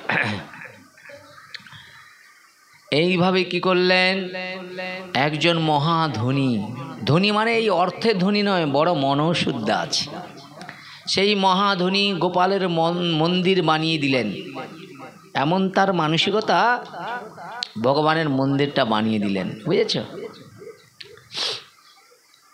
ব্রজবাসী প্রদত্ত, ব্রজের যে বাসীরা তারা কি করলেন, একে একে ওই গোপাল গোবর্ধনধারীর মন্দিরে ওই যে মঠটা তৈরি করেছে না, একজন করে একটা একটা করে গাভী দিতে শুরু করলেন। যে ভগবান গাভীর প্রদত্ত বস্তু কি হয়, ভগবান সবচেয়ে বেশি গ্রহণ করে। তাই ব্রজবাসীদের প্রদত্ত গাভী প্রায় 10,000 সংখ্যা গাভী হয়ে গেল। দিতে দিতে 10,000 হয়ে গিয়েছে। 10,000, তার ওখানে ওখানে কত লোক আছে বাবুন। হ্যাঁ, এইসব ভাবলেও অবাক। এইভাবে 10,000 গাভী সেখানে কি করলেন, দানে পড়ল। গৌড়দেশ হইতে 2 জন বৈরাগী ব্রাহ্মণ আসিয়া পড়িল। এরা ব্রাহ্মণ কিন্তু এরা বৈরাগী। বৈরাগী মানে এরা ব্রাহ্মণ হলে কি সাত্ত্বিক আহার করে, এরা কোনোদিন অমেধ্য কুমেধ্য গ্রহণ করে না, এরা সাত্ত্বিক। এই কি করলেন, মাধবেন্দ্রপুরীর চরণে এসে পড়ল। বুঝেছ? মাধব কি করলেন, সেই ব্রাহ্মণকে যত্ন করিয়া রাখিলেন এবং রেখে তাদের শিষ্য বানিয়ে সেবায় নিযুক্ত করে দিলেন। নিতাই গৌর হরি বল। দেখেন, কোনো ব্রাহ্মণ থেকে যদি বৈষ্ণব হয়, সে ভগবানের সেবা খুব ভালো করতে পারে। কেন? ব্রাহ্মণ কুলের একটা তেজ আছে, তার মন্ত্র, তার আচরণ, তার একটা শক্তি। আমি যদি ব্রাহ্মণ কুলে জন্মগ্রহণ না করি, আমি কিন্তু ব্রাহ্মণের মতো যজ্ঞসূত্র নিতে পারি, কিন্তু ভগবানকে ব্রাহ্মণের মতো এই মন্ত্র স্তুত করে ভক্তি সহকারে পূজা করতে পারবো না। এটা তার রক্তের একটা কৃপা আছে, নেই একটা তেজ আছে। তো সেই জায়গায় নাড়িয়ে কি করলেন, এইভাবে 2 বৎসর গোপাল গোবর্ধনধারীর সেবা করলেন মাধবেন্দ্রপুরী। পরম আনন্দে হাজার হাজার মানুষ সেবা করে, পরম দিব্য আনন্দ। কি অপূর্ব পরিস্থিতি। বুঝেছেন? পুরী একদিন সেবা করে শয়নে গিয়েছে, স্বপ্নে আদেশ দিলেন আবার গোপাল। দেখেন কতবার দিচ্ছে, একবার দুগ্ধের ভাণ্ড দিল, একবার স্বপ্ন দিল কুঞ্জে আমি শুয়ে রয়েছে, আবার এক স্বপ্ন দিয়েছে। বুঝেছেন? তো আমাদের স্বপ্নগুলো কি হয়, সেগুলো হচ্ছে ছেঁড়া কাতায় শুয়ে পড়ে না, লাখ টাকার স্বপ্ন। ওগুলো স্বপ্ন নয়, স্বপ্ন এটাই যেটা স্বপ্ন দেখে বাস্তবে পরিণত হয়, এটা স্বপ্ন। বুঝেছেন? তো স্বপ্ন দিলেন, শোনো মাধব, নীলাচলে হইতে মলয় চন্দন লইয়া আমার গাত্রে লাগিয়ে দাও। মানে আমার এই যে দেহটা না, ওই যে দীর্ঘদিন যে রোদ জল বৃষ্টিতে কষ্ট পেয়েছে না, আমার গায়ে না প্রচুর কষ্ট হচ্ছে। ওই একবার পুরীধামে গিয়ে ওখান থেকে মলয় চন্দন নিয়ে এসে আমার গাত্রে মার্জন করো। গাত্র জ্বালা কষ্ট খুব হচ্ছে, আমি আর থাকতে পারছি না। আদেশ পেয়ে পুরী কি করলেন, সেবার জন্য লোক নিযুক্ত করে, মানে সেবার জন্য, ভগবানের সেবা করার জন্য তো একটা লোককে দিতে হবে দায়িত্ব। এই তোমরা দুজনকে দায়িত্ব দিলাম, তোমরা আজ থেকে এই সেবাটা করো, দায়িত্ব দিতে হবে। দায়িত্ব দিয়ে কি করলেন না, তিনি ওই পুরীর দিকে গমন করলেন। তিনি অদ্বৈত আচার্যর ভবনে শান্তিপুরে এলেন, আসিয়া উপস্থিত হলেন। তৎপর দক্ষিণ দিকে চলিতে চলিতে রেবুনায় আসিয়া গোপীনাথ দর্শন করিলেন। কোথায়? রেবুনাতে এসে গোপীনাথের দর্শন করলেন। মাধব আনন্দিত হইয়া পূজারী ব্রাহ্মণকে জিজ্ঞাসা করিলেন, কি ভোগ লাগানো হয় গো ও ব্রাহ্মণ ঠাকুর? এই যে এই সন্ধ্যাকালে গোপীনাথকে কি ভোগ লাগানো হয়? এখানে যেমন যেমন ভোগ লাগে তা জানিয়া লইয়া গোপালকে অনুরূপ ভোগ লাগাইব। মানে এই যে এখানে যে ভোগটা হয়, এটা যদি আমি জানতে পারি, তাহলে আমিও কিন্তু আমার গোপালকে গিয়ে ওই ভোগটা নিবেদন করব। এইটা তার মনের অভিলাষ। তাহলে ভক্ত সবসময় চিন্তা করে, কারো ঘরে ধরুন একটু ভালো রান্না হয়েছে, তো আচ্ছা বাবা এই রান্নাটা তো আমার প্রসাদটা খুব সুন্দর, কি কি দিয়ে রান্না করেছে, হয় না? যে ভালো, আর যে লোভের জন্য বলে সে তো আমার তার নিজের জন্য চাইবে, আর যে ভগবানের জন্য চাইবে তার চিন্তাধারাটা অনেক আলাদা হবে, বুঝেছেন? তো সেই জায়গায় দাঁড়িয়ে কি করলেন, জিজ্ঞাসা করলেন। তদুত্তরে ব্রাহ্মণরা বললেন, সন্ধ্যাতে দ্বাদশটি মৃত পাত্রে, ঠিক আছে, অমৃত কেলি ক্ষীর ভোগ নিবেদন করা হয়। মানে মাটির পাত্রে ভগবানকে ক্ষীর ভোগ দেওয়া হয়। গোপীনাথের ক্ষীর বলিয়া প্রসিদ্ধ, তাহা মনে মনে অযাচিতভাবে পাইতে ইচ্ছা করলেন। মনে মনে চিন্তা করলেন, যদি একবার পেতাম রে, মনে মনে, কিন্তু কাউকে সেটা বলেনি, বুঝেছেন? স্বাদ জানিয়ে গোপালকে ভোগ লাগাইবার ইচ্ছা করিলেন, যদি একবার পেতাম ওইটা আমি আমার বানিয়ে আমার গোপালকে সেবা দিতাম, বুঝেছেন? কিন্তু নিজের জন্য চিন্তা করে না। লজ্জিত হইয়া বিষ্ণু স্মরণ করতে করতে সেই স্থান ত্যাগ করলেন। হায় হায়, কি বড় আজ আমার অপরাধ হয়েছে, এখনো পর্যন্ত ভগবানকে ভোগ নিবেদন হলো না, তার আগে আমি আমার ছি ছি ছি ছি ছি। এই জন্য কিছু মনে করো না, যেখানে ভগবানের সেবা হয় আমরা তো যে কেউ হুড় ঢুকে যাই। আমরা বনে কি, আমি আমার কথা বলছি, ঢুকে যাই, কিন্তু পূজারী যখন রান্না করবে কেউ সেখানে প্রবেশ করতে পারবে না, এবং একটু ঘেরা যেন হয়। যে কেউ যদি ঢুকে যায় না, ওই রান্নাটা দেখবেন স্বাদটা নষ্ট হয়ে যায়। আমরা তো ভগবানের ভোগ নিবেদন করি, ওই ভোগ অন্যজনের আগে নিবেদন হয়ে যায়। ওই জন্য ভগবানের ভোগের কাছে কাউকে যেতে নেই। আর সেখানে যে গল্প হচ্ছে, ঠাকুমা ঝুলি, বুঝেছেন, কার ঘরে কি হচ্ছে, কে কোথায় বলছে, রান্নার কাছে। কিছু মনে করো না, এগুলো বাস্তব কথা, এগুলো আর কারণ বলা উচিত নয়, বললেই ভাই খারাপ হয়ে যাব। কিন্তু ভগবত ইচ্ছায় না বললেই হয় না, সব সাইড করে গেলেও হয় না। এই জন্য সবসময় মনে রাখতে হবে, যেখানে ভোগ নিবেদন হয় সেখানে প্রবেশ করা, যে যত উচ্চ মার্গের হোক না কেন, সেখানে যাওয়া উচিত নয়।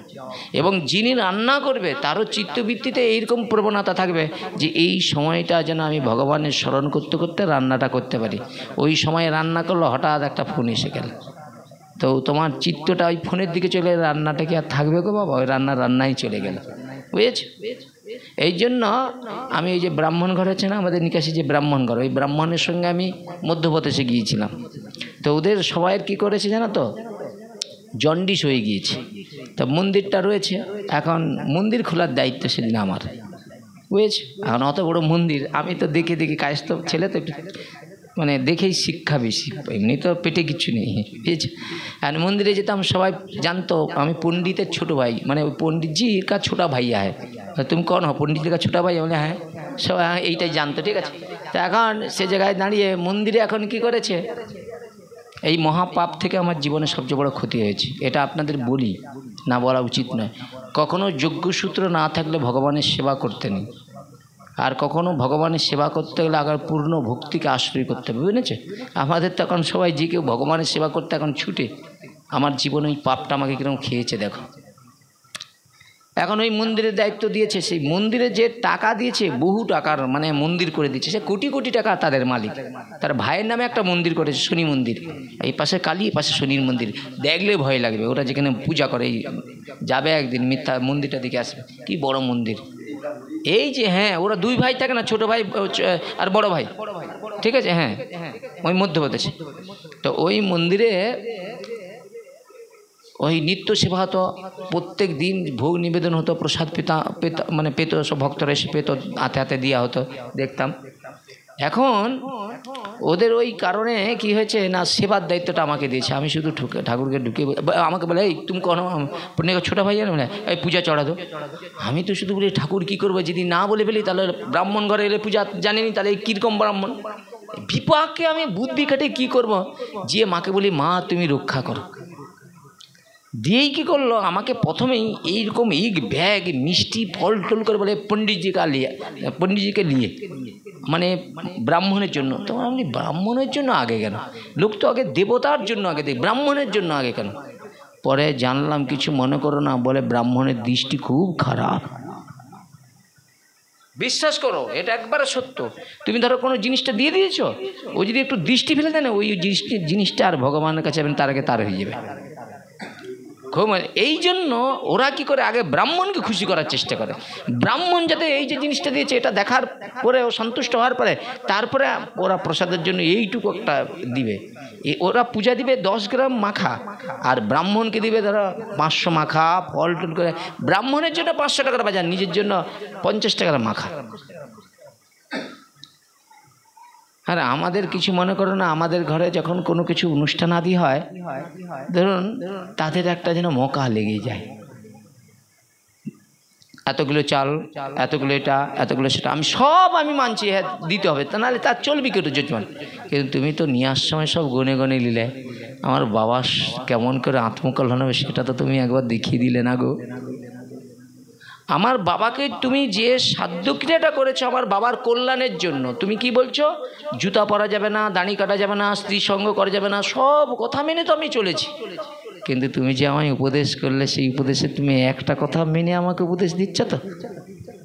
আমি সাধ্যে বসবো, আমি পরিশুদ্ধ, তোমার বদন থেকে যে মন্ত্রস্ফুত হবে, তুমি কি করলে, সাধ্যের আগের দিন যা খুশি তাই খেয়ে, বুঝেছেন?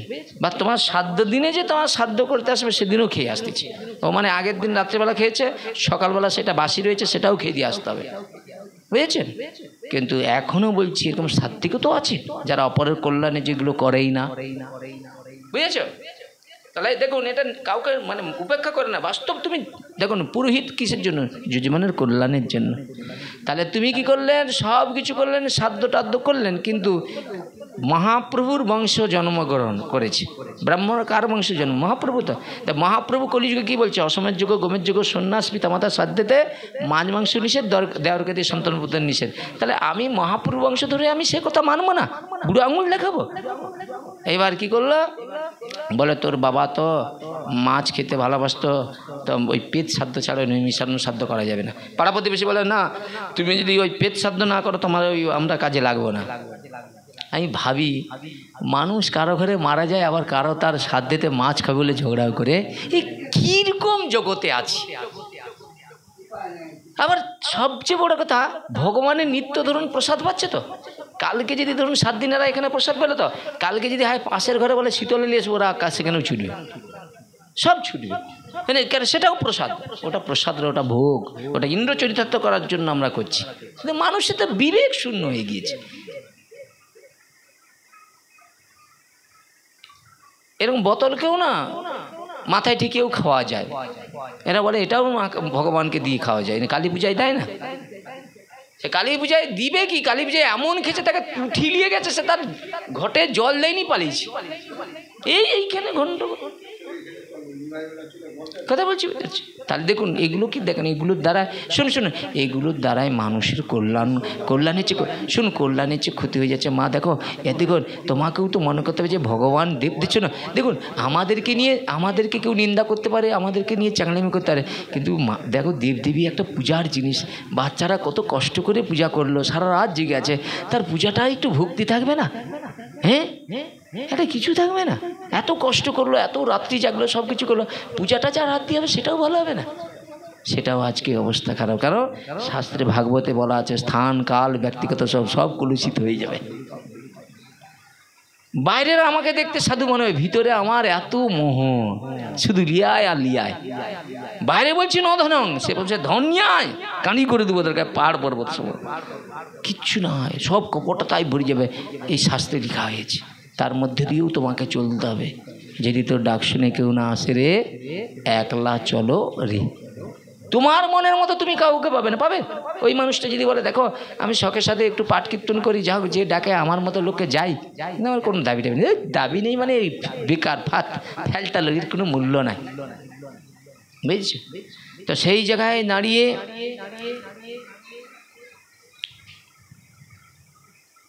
সব কাজ ক্রিয়া তো হয়ে গেল। এখন আমাদের যাদের নৈমিষারণ সাধ্য হয় বৈষ্ণব মতে, এটা শাস্ত্র গীতা মতে, কর্মকাণ্ডের বিধি অনুসারে পিতৃপুরুষেরা আত্মকল্যাণের জন্য বংশে যখন কৃষ্ণ ভক্ত জন্মগ্রহণ করে, পিতা মাতার আত্মকল্যাণের জন্য ভগবানকে নিবেদিত প্রসাদ উৎসর্গ করে। কেন বলে, ওই যে পিতা মাতা কৃষ্ণ ভজন করবার জন্য এসে স্ত্রী পুত্রের মহতে পড়ে তার জীবনটা বৃথা নষ্ট হয়ে গিয়েছে, তার পেট পিশাচ এবং বৃক্ষজনী প্রাপ্ত হতে পারে। কিন্তু বংশী কৃষ্ণ ভক্ত যখন ভগবান কৃষ্ণকে নিবেদিত প্রসাদ উৎসর্গ করে, সেই নিম্নজনী থেকে উদ্ধার পেয়ে সেগুলো বৃন্দাবন যাত্রী হয়ে যায়। এই জন্য কৃষ্ণ ভক্তের একান্তই কর্তব্য বাবা, তুমি যদি ওই ছেলে বৌমাকে যদি সবাইকে গান বাজনা শিখিয়েও দাও, কিচ্ছু হবে না। এরা যদি না প্রকৃত সাত্ত্বিক না হয়, পুরো সারা জীবনটাই বৃথা হয়ে যাবে, কিচ্ছু হবে না। কিন্তু এরা বলে, বুড়োকে বলতেছে মানে বলে, আমরা যদি এগিয়ে যাই ঘরে রান্না বান্না কী করবে, আপনি রান্না কী হবে? তা ছোটো যেদিন বাপের বাড়ি যাবে সেদিন নাহলে মামা মাইমা নাহলে ভগবানের নিবেদন প্রসাদ পাবে, সে যখন আসবে তাই যদি পছন্দ সে রান্না করে, তোদের টেনশন কি, এগিয়ে যা না রে বাবা। কি আজকেই বলছি, এগিয়ে যা, আর পিছন দিকে তাকাসনি। ওইটাকে আমাকে ওই ছোটোর সঙ্গে কথা বলে আজকে ফাইনাল করে যাবো আমি, আসছি মানে ছাড়ার লোক নয়, যা হবে দুটা লোকের একটু পরিবর্তন হবে। কি নাকি তোমরা চাও তো না আজকে কথা, এই যে একে তো তৈরি করে, এই তো মেন হবে, এই দুজনকে এই ঠিক করবে। হ্যাঁ, ওই জন্য গর্ভের সন্তান, গর্ভে মায়ের গর্ভে মানে থাকা অবস্থায় মাকে যে ভাগবত শুনলে তার সন্তানের যে প্রকৃত ভগবত ভক্তির প্রেরণা হয়, ওর ভাবের কিরকম উদয় হয় দেখেছো কি? ওই ভাবটা সাধারণ তোমার আমার মধ্যে আসবে না। ওর এখন যদি এই ভাবটা আসে, ভবিষ্যতেও ভাবাবেশে পাগল হয়ে যাবে। হ্যাঁ, সব সময় ও কি ব্যাপার রাধা মাধব, দেখো দৃশ্যটা দেখো, এর সদাই চিন্তা নেই, এর বিন্দাস লোক। হ্যাঁ, কালকে শোনো মুখ থেকে বার করে লালটু ভাইকে তার প্রসাদ দিয়ে দেয়, এর কোনো ফাটি দেয় সবে 100 বুঝেছ, বিন্দাস হচ্ছে। তো এখন এইভাবে কাজ কর্মক্রিয়া হয়ে গেল। এখন দেখুন এই যে সাধ্যক্রিয়া হয়, আচ্ছা বলুন তো, আমাদের যে বৈষ্ণব মতে যে সাধ্য হয়, যাকে নৈমিষারণ সাধ্য বলে, আচ্ছা ওই যে রান্নাটা হয় বৈষ্ণব দিয়েই তো রান্না হয়, ওইটাই ভগবানকে ভোগ নিবেদন হয়, ওইটাই পিতামাতার উদ্দেশ্যে যায়, আমরা প্রসাদ পাই, ঠিক আছে। আচ্ছা পেট সাধ্যে যে পিণ্ডটা হয়, ওইটা আগে কথা ব্রাহ্মণদের দাও, খাও দেখি, আমি বলবো কেন খাবে কি? আচ্ছা আমরাও তো দিচ্ছি, বলে ওইখানটাই খেলা, আরও তোমাদেরকে কিছু চোখ খুলে দিয়ে যাচ্ছে। দেখেন এইবার বাড়িতে তো মাসে 1-2 করে আসবে, আসলে বলে জানো মামা বলতেছে, আমার মাটা ছিল মরু ঘরে থাকতো, কি সংসারের উন্নতি নেই, এখানে অ্যাস্ট্রোলাইজার দেখাচ্ছে, সেখানে রোগ বাড়ায়, হ্যান ত্যান বিভিন্ন রকম জায়গা। কি আমার তো মনে হয় 7 দিনের পরে অ্যাস্ট্রোলাইজার এই বছর আর তোমার বাড়িতে আনতে হবে না, কোনো কিছু আনতে হবে না, যদি তোমাদের বিশ্বাস থাকে। আমার বিশ্বাস এটা তোমাদের তৈরি না হলে কিচ্ছু হবে, বুঝেছো? আমার বিশ্বাস 1 মাস 1 বছর এই বাড়িতে কোনো রকম কোনো সমস্যা হতে পারে না, এই 7 দিনেই সেইটা 7 দিনে কৃপা করে দেবে ভগবান, এই বিশ্বাসটা তৈরি করতে হবে, বুঝেছে? তো সেই জায়গায় দাঁড়িয়ে এখন বলছে মা এখানে আমার ছিল, এখন মা তো চলে গেছে, কিন্তু জানো এই ঘরে শুতে পারি না, এই ধুমধাম আওয়াজ হয়, বলে জানো তোমার মা মনে হয় পেদ হয়ে গেছে। আরে আমার মা পেট যাতে না হয় তার জন্য তো এত সুন্দর খাট, এত সুন্দর খরচা করলাম, দান দিলাম, উপর ঢুঙ্কা যা চাইছো তাই দিয়েছে, পেট হলো কেন? তাহলে কি মন্ত্র কোথাও ভুলে গেছে নাকি? বলে না, এখনো তোমার ঝাড়বো, ওই 1 বছর না হতে হতে যে ঝেড়ে নিয়ে গেছি, এখন তোমার একটা কাজ করো, মাকে উদ্ধার করতে গেলে এই যে গয়ায় যাব, ওখানে আবার তোমাকে যেতে হবে। তা এখন সে পাশে খরচ করছে, তারই দানায় মিটেনি, আবার গয়া যেতে হবে, বুঝেছি। এখন চিন্তা করলো এইসব, বলে না না আগে উদ্ধার করে আয়, নাহলে ঘরে আমাদের একটা মনের সংশয়, উড়ি বাবা বলা যায়নি, কোথায় বাথরুমে কোথায় ঢেলে ঢেলে দিবে, পাটা ভেঙে টেঙে যাবে, তার চেয়ে 10,000 যা হ্যাঁ খরচ করে দিই, বুঝেছো। তোর বাচ্চা তোর এইবার কেউ বসুন না মা, বসুন, প্রণাম করে বসুন, তাহলে কৃপাটা হয়ে যাবে, মেয়েরও কৃপা হয়ে যাবে, আপনার হয়ে যাবে। হ্যাঁ, তো ছোটো বৌমার মা তো নাকি, হ্যাঁ আমার চিনতে ঠিক লাগে না, একবার দেখলেই বোঝা যায় কি। তো এইবার সঙ্গে সঙ্গে কী করেছে, বলে গয়ায় যেতে হবে। আর গয়ায় গিয়েছে, ওই যে গয়ায় গিয়েছে ওর একটু সাধু সঙ্গ করার অভ্যেস রয়েছে। ও গয়ায় যেয়ে দেখলো সেখানের সিস্টেমটাই পুরো আলাদা। বলে কি, বলে সেখানে যা কিছু হবে ভগবান বিষ্ণুকে নিবেদন করে সেটাই হবে পিণ্ড। আচ্ছা এইবার বলুন, সেখানের বেলায় ভগবানকে নিবেদন করা হচ্ছে, এখানে হচ্ছে না কেন? আর তুমি তো উদ্ধার করার জন্য সেখানে গয়ায় নিয়ে যাচ্ছ, ওই প্রসাদ দিয়ে উদ্ধার করার জন্য, আর ওই প্রসাদটাকে এখানে দেওয়া যেত না? কথাটা বোঝার চেষ্টা করুন। তাহলে সেখানে তুমি প্রসাদ দিচ্ছ, তাহলে এখানেও তো বলতে পারো গয়ায় বিষ্ণুর উদ্দেশ্যে প্রসাদ দিতে হয়, না না ঠিক আছে এই প্রসাদে আমার রুচি আছে, প্রসাদ দাও, এতে কোনো অসুবিধা নেই। বলে না না, হবেই না, আমরা যা বলবো সেটাই হবে, বুঝেছ। এই জন্য কিছু মনে করেন না, এই যে সিস্টেমটা এমন উল্টে গিয়েছে, একে ঠিক করার মতো কেউ পৃথিবীতে জন্মগ্রহণ করে না, কঠিন ব্যাপার। স্বয়ং ভগবান ছাড়া এইসব সিস্টেমকে পারবে না। বড় বড় আচার্যগণ তারাও ফেল মেরে যাচ্ছে, তুমি আমি কোথায়?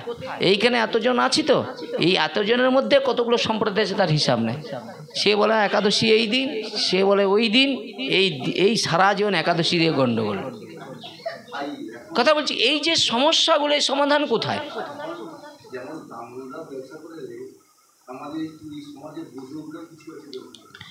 কি বললাম, এ তো হবে, তা লেখা আছে, লেখা আছে। এখন শুনো একটা কথা বলি, আচ্ছা এর দোষী কি? আমি অন্য জায়গায় যাব না, দোষী কি? দোষটা ধরো, আমাকে যদি কেউ ব্যবসা করার সুযোগ দেয় তবে তো আমি ব্যবসা করব। তুমি যাচাই করলে না, কষ্ট করে উপার্জন সৎ পাত্রে দান করবে, তুমি তোমার কি করছো, মন পছন্দকে নিয়ে গেছো, তো সে তো তোমার মতোই হবে। তুমি যেরকম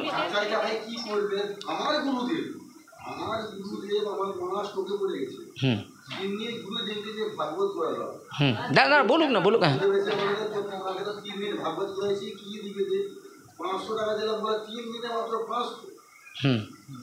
না না এবার দাঁড়া, এবার একটা কথা বলছি, না না না এবার একটা কথা বলি, কিছু মনে করো, আমি যদি 3 দিন না তোমাকে আমার বাড়িতে রেখে তুমি 3 দিনে 500 তুমি নিবে তো?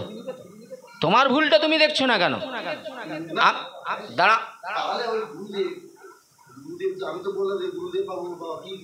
না, ওইখানে তোমাকে কে, তো শুনুন, ওইখানটা বলছি মিনিমাম তোমাকে একটা মজুরি মনে করে 3 থেকে 900 টাকা দিতে হবে, মিনিমাম দেওয়া কর্তব্য তো। আরে তুমি বলো না, তুমি কারো ঘরে মজুর খাটতে গেলে তোমাকে কি, তুমি খালি গাম চালিয়ে যাচ্ছ, হেঁটে চলে যাচ্ছ, তোমার 300, সে লোকটা ধরো গাড়িতে করে একটা ভাড়া করে আসবে, মোটর সাইকেলে করে হেলথ তেল করে, তাকে তুমি 3 দিনে ওটা দিয়ে দিলে তার মোটর সাইকেলের খরচ 3 দিনে ধরো 500 টাকা করে যায়। একটা উদাহরণস্বরূপ বলছি। আচ্ছা ও মোটর সাইকেলে করে, আচ্ছা আচ্ছা আচ্ছা। এইবার একটা কথা বলি, কিছু মনে করেন না, তোমার গুরুদেব 3 দিন আসছে, আমি গিয়েছিলাম, আমার সঙ্গে কে ছিল না সে নেই, আমাকে নিয়ে গেছিলো কোথায় জানো তো, তোমার সেই হুগলি জেলা। 6 ঘন্টা 5-6 ঘন্টা গাড়িতে বসে থাকতে, মারুতি গাড়িতে, বুঝেছো।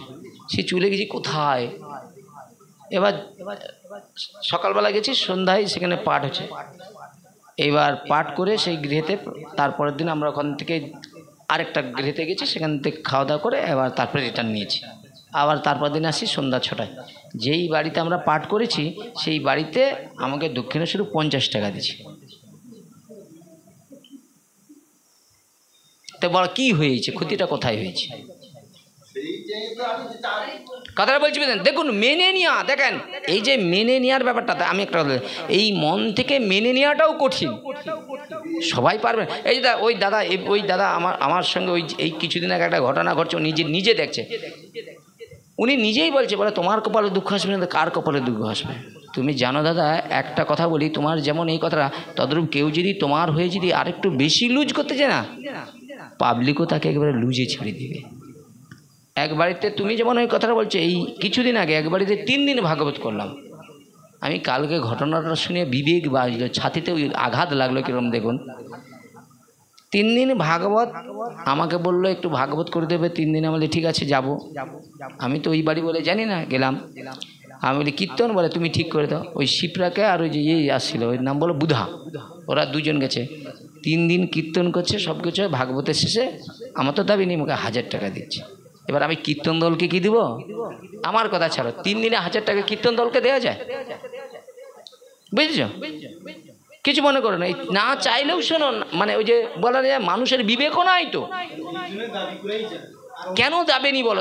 তোমাকে দাবিটা কেন করবে না? মানুষের বিবেকও তো নাই। তুমি কি মনে করছো? শোনো, তুমি ধরো লোকের জন্য ভাবে, তোমার হয়ে কে ভাববে বলো তো? আচ্ছা তুমি ধরো, আমি ধরো বলছি, একজন পাঠক সে কোনো পয়সাই নিল না, তা তুমি যদি সেই মোটর সাইকেলে যদি তেল পড়তে হবে, তাকে কি সেই পাম্পওয়ালা ফ্রিতে পরে দিবে? তোমার জন্য যদি সে জীবনও দিয়ে দেয়, তোমাকে খুশি করতে পারবে না। সাধু জীবনটা অপরের কল্যাণের জন্য, কিন্তু তাকে কিছু মানুষ আবার তাকে কি করে, তাকে নিয়ে মানে ব্যবসা করে নেয়, জানো? পাবলিকে তুমি কি আমার থেকে বেশি চেনাবে? কিছু কিছু মানুষ আছে। এইবার সে জায়গাটায় দাঁড়িয়ে এইবার শুনুন, তাহলে বৈষ্ণবরা কিসের জন্য যায় না? জগতের পরম মঙ্গলের জন্য, বুঝেছ? তাহলে বৈষ্ণব ধর্ম অপরের কল্যাণের জন্য। কিন্তু যখনই আমরা এটা জানতে পেরেছি, আমি যখন দোকান বন্ধ করে আপনার বাড়িতে আসবো, পাঠ কীর্তন করে কিছু নেবো না, বলে ও লিবেনি কেন? ওর বউ বাচ্চা আছে নাকি? ওর কে খাবে? মুখে মুখে বলবে। প্রশ্ন হচ্ছে, তুমি যদি ত্যাগ মনোভাব করো, তোমাকে আবার অন্য দিকে জুতা মারবে। মদনবাবুর ব্যাগ বইতাম আমি, বলে ওর মদনবাবুর টাকা নিয়ে কী হবে? ও তো পেনশন পায়। তুমি জানো, পাবলিককে জানো, পাবলিক নিয়ে আমি ঘাঁটছি বহুদিন। পাবলিকের গড় চরণে ও যে নেয় সে খারাপ নয়, যে কিছু বলেনি সে খারাপ। কথাটা বুঝার চেষ্টা করেন, যে বলেনি তার খারাপ না, কিন্তু যে নেয় তার বলায় প্রতিবাদ করনি। আমি আমার দোষটা নিজের দেখবো না, দোষটা ওর এই সাধুর দেখবে, এটাই আমাদের খারাপ এসে গেছে। এইবার যে জায়গাটায় দাঁড়িয়ে দেখেন, খুব মন দিয়ে শুনুন, সেই বুড়ির এখন ধামপ্রাপ্ত হয়ে গেছে, বুঝেছে? সেই ধামপ্রাপ্ততে সবাইকে বলেছে। আমি যখন ভাবলাম যে যাক হয়ে গেছে, মুখের কথাটা তো বলবে, বলেনি। 3 দিন ধরুন আমি তো কিছুই চাই না, কোনো কিছু বলি না, ভালোবেসে তো গিয়েছিলাম। আরে নাই যাই, আরে যাওয়াটা তো অনেক দূরের কথা। যদি বলতে, আরে শ্রীকান্ত বাবা ভাই, তুই তো আমার মায়ের এতে ভাগবত করেছিলি, মা তো ধামপ্রাপ্ত হয়ে গিয়েছে, একটু যাস বাবা, এটা বললে। তুমি কি ভাবছো জগৎ এত সহজ? এত সহজ না। তো সেই জায়গায় দাঁড়িয়ে প্রশ্ন আমাদের অনেক থাকবে, তার সমাধান খুঁজতে হবে। সমাধান যেদিক দিয়েই যাও না কেন, সেই ভগবানের প্রসাদ আনতেই হবে। প্রসাদ ছাড়া কোনো গতি নেই, গতি নেই, গতি নেই। তুমি যতই কীর্তন করো, যতই হরিনাম করো, যেদিন থেকে তুমি প্রসাদ হয়ে যাবে, বলে ওই কীর্তনিয়া কিন্তু যাই হোক ও নিষ্ঠা আছে, ও জাত তার হাতে কিন্তু প্রসাদ পায় না, ও নিষ্ঠা, ও একাদশী ব্রত করে, ওইটা করে, তখন মনে হবে গৃহস্বামীর যে এতদিন পরে আমার বাড়িতে একজন ভক্তের বদনে হরিকথা শ্রবণ করেছি।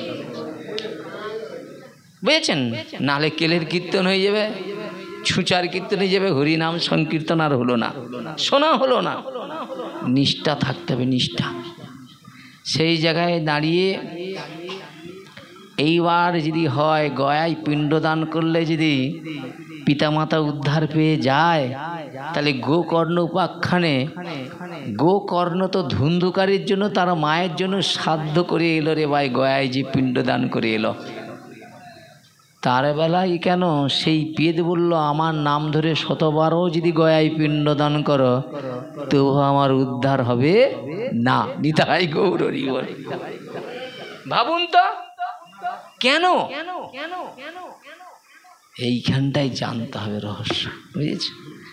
যাক, আমরা যেটাই আছি সেটাই থাকি। সময় ঘন্টা বেজে গেছে, ওপাশে ভোগ নিবেদন হয়ে গেছে, তাড়াতাড়ি এইবার আমাদের প্রসাদের জায়গায় চলে যেতে হবে। হ্যাঁ, তো এইভাবে কি করলেন?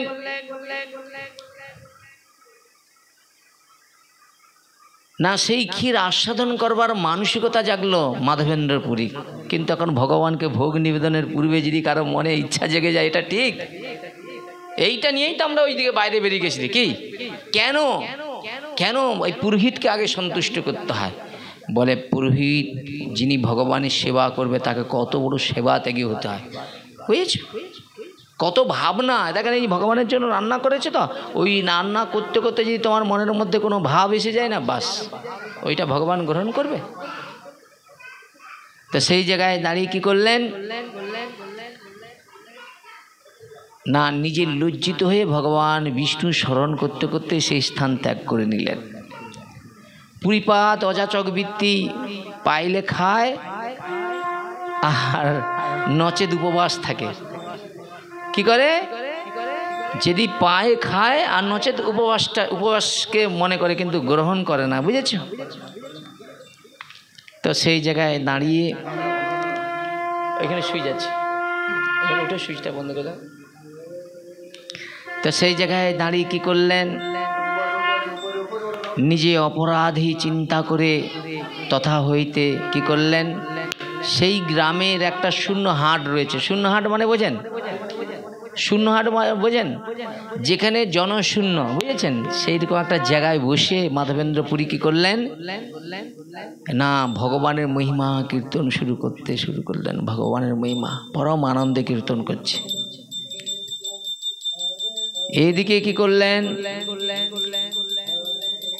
পূজান্তে পূজারী ঠাকুর শয়নে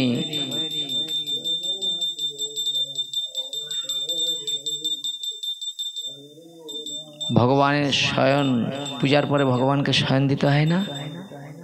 সেই ভগবানের শয়ন দিয়ে তিনি কি করলেন, বাড়িতে যে নিজে শয়ন করলেন, বুঝেছ?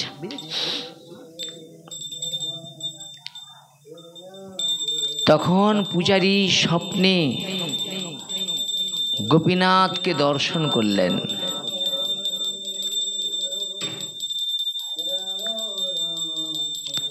শোনো পূজারী ঠাকুর, একখানি ক্ষীর আমার অধর আঁচলে ঢাকা রয়েছে।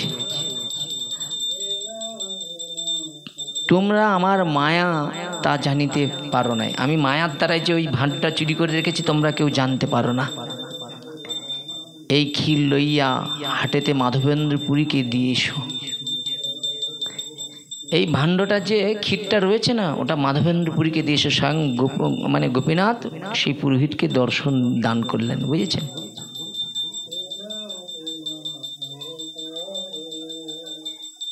শ্রী গুরু নিতাই গৌর প্রেমানন্দে হরি হরি বল।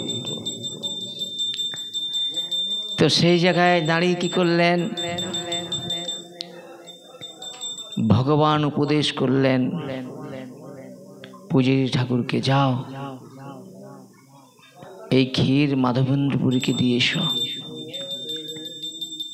তা লইয়া পুরাচারী কি করলেন, ভক্তি সহকারে মাধবেন্দ্রকে খুঁজিয়ে বাহির করিলেন। কোথায় রয়েছে মাধবেন্দ্র? মাধবেন্দ্রপুরে খুঁজিয়ে বার করলেন। আর এসে বললেন, ক্ষীর নাও, যার নাম মাধবেন্দ্র পুরী, তোমার লাগি গোপীনাথ করল ক্ষীর চুরি। কত সৌভাগ্য তোমার।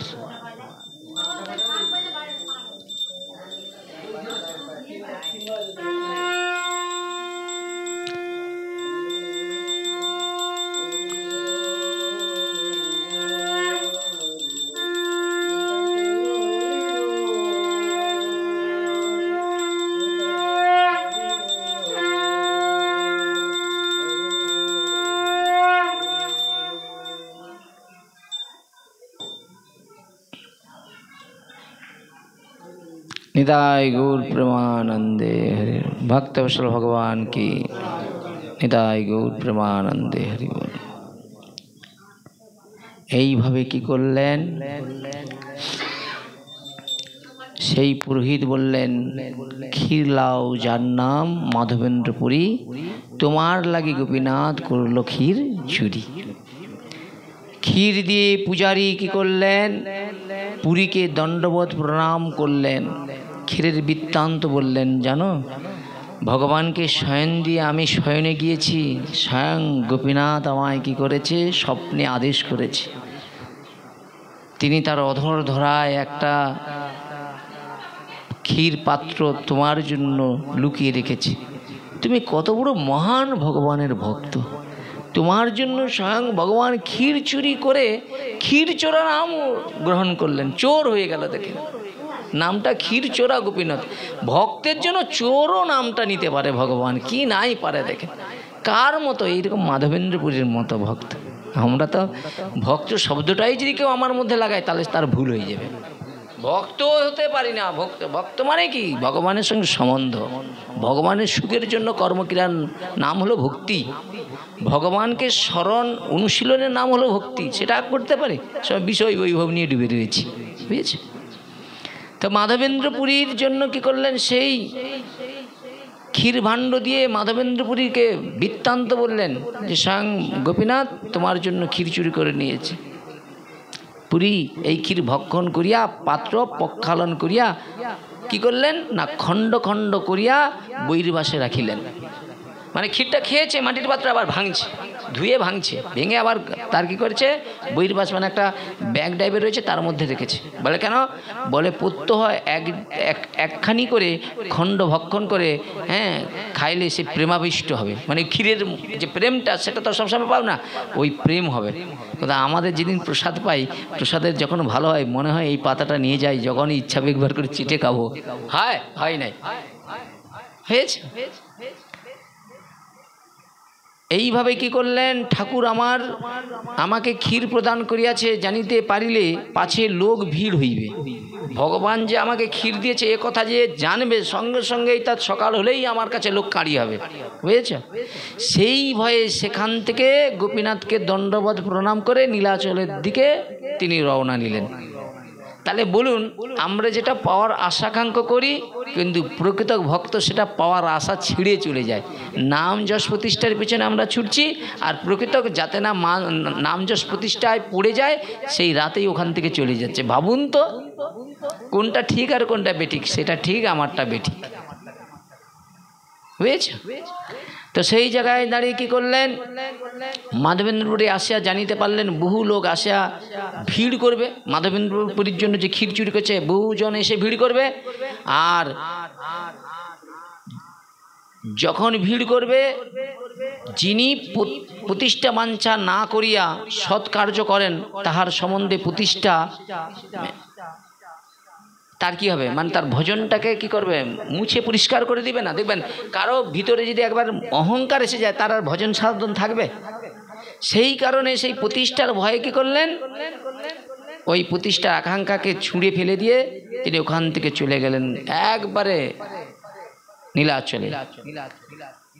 মাধব পালাইতে চলিলেন ঠাকুরের জন্য চন্দন সংগ্রহ করবার প্রয়োজনীয়তা। এখন তার কাছে বন্ধন স্বরূপ জগন্নাথের সেবকগণ গোপালের বৃত্তান্ত বলা মাত্রই চন্দন কর্পূর আনিয়া বিপ্র এক সেবক দিয়ে কি করলেন, বহনের জন্য। মাধবেন্দ্রপুরীর বয়স হয়ে গিয়েছে, এত নিয়ে যাবে কি করে, একজনকে দায়িত্ব দিলেন, যাও এই মাধবেন্দ্রপুরীকে দিয়েছ।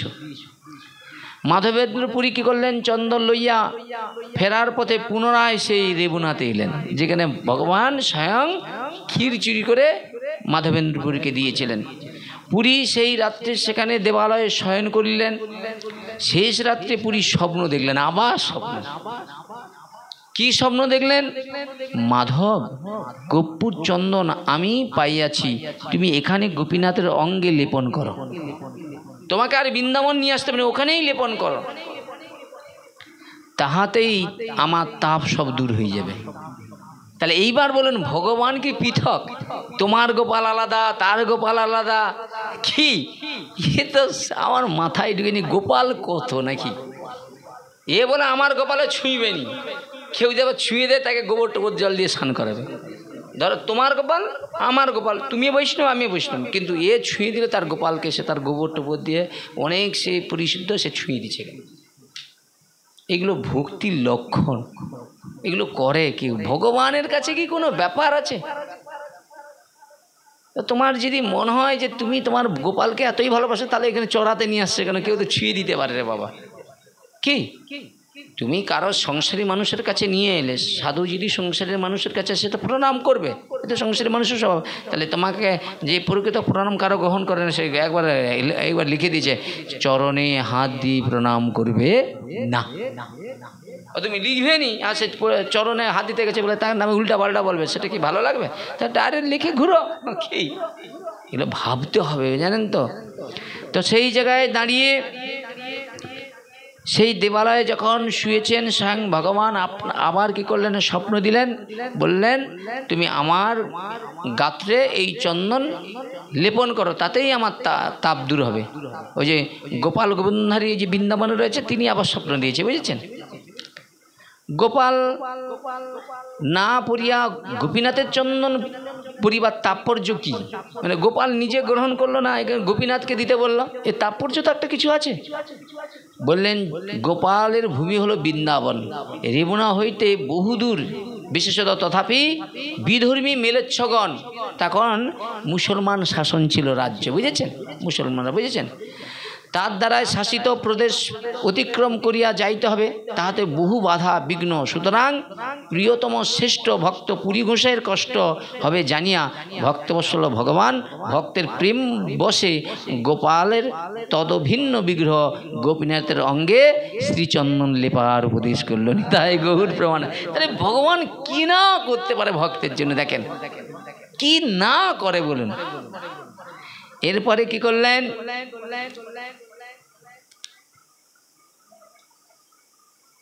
ভক্তের শ্রম সফল লাঘব করিবে পুরীপাদ গোপীনাথের সেবকগণকে ডাকিয়া আনিয়া প্রভুর আজ্ঞার কথা জানাইলেন, আনন্দে চন্দন লেপন করিতে লাগিলেন এবং চন্দন শেষ না হওয়া পর্যন্ত পুরী সেখানেই রইলেন, বুঝেছেন, যে চন্দন যতক্ষণ না শেষ সেখানেই রইলেন। গ্রীষ্মের অন্তে পুরীপাদ নীলাচলে যাইয়া চতুর্মাস পর্যন্ত কাটাইলেন। প্রভু কয়ে নিত্যানন্দ করহ বিচার, পুরী সম ভাগ্যবান জগতে নাহি আর। বলে কেন?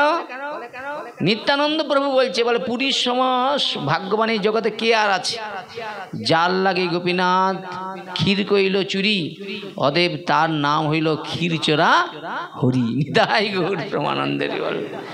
এইভাবে মহাপ্রভু পুরীর সেই মাহাত্ম্য কীর্তন করিতে করিতে পুরীপাদের 4 শ্লোক এইবার কি করলেন না শ্রবণ করলেন।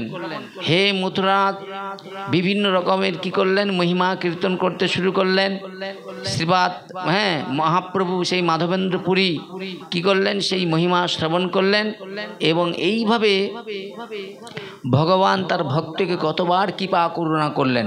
একবার গিরিগোবর্ধন পরিক্রমা করে বসলেন, তাতে ভগবান কি করলেন, দুগ্ধ ভাণ্ড দিয়ে গোপীনাথ মানে মাধব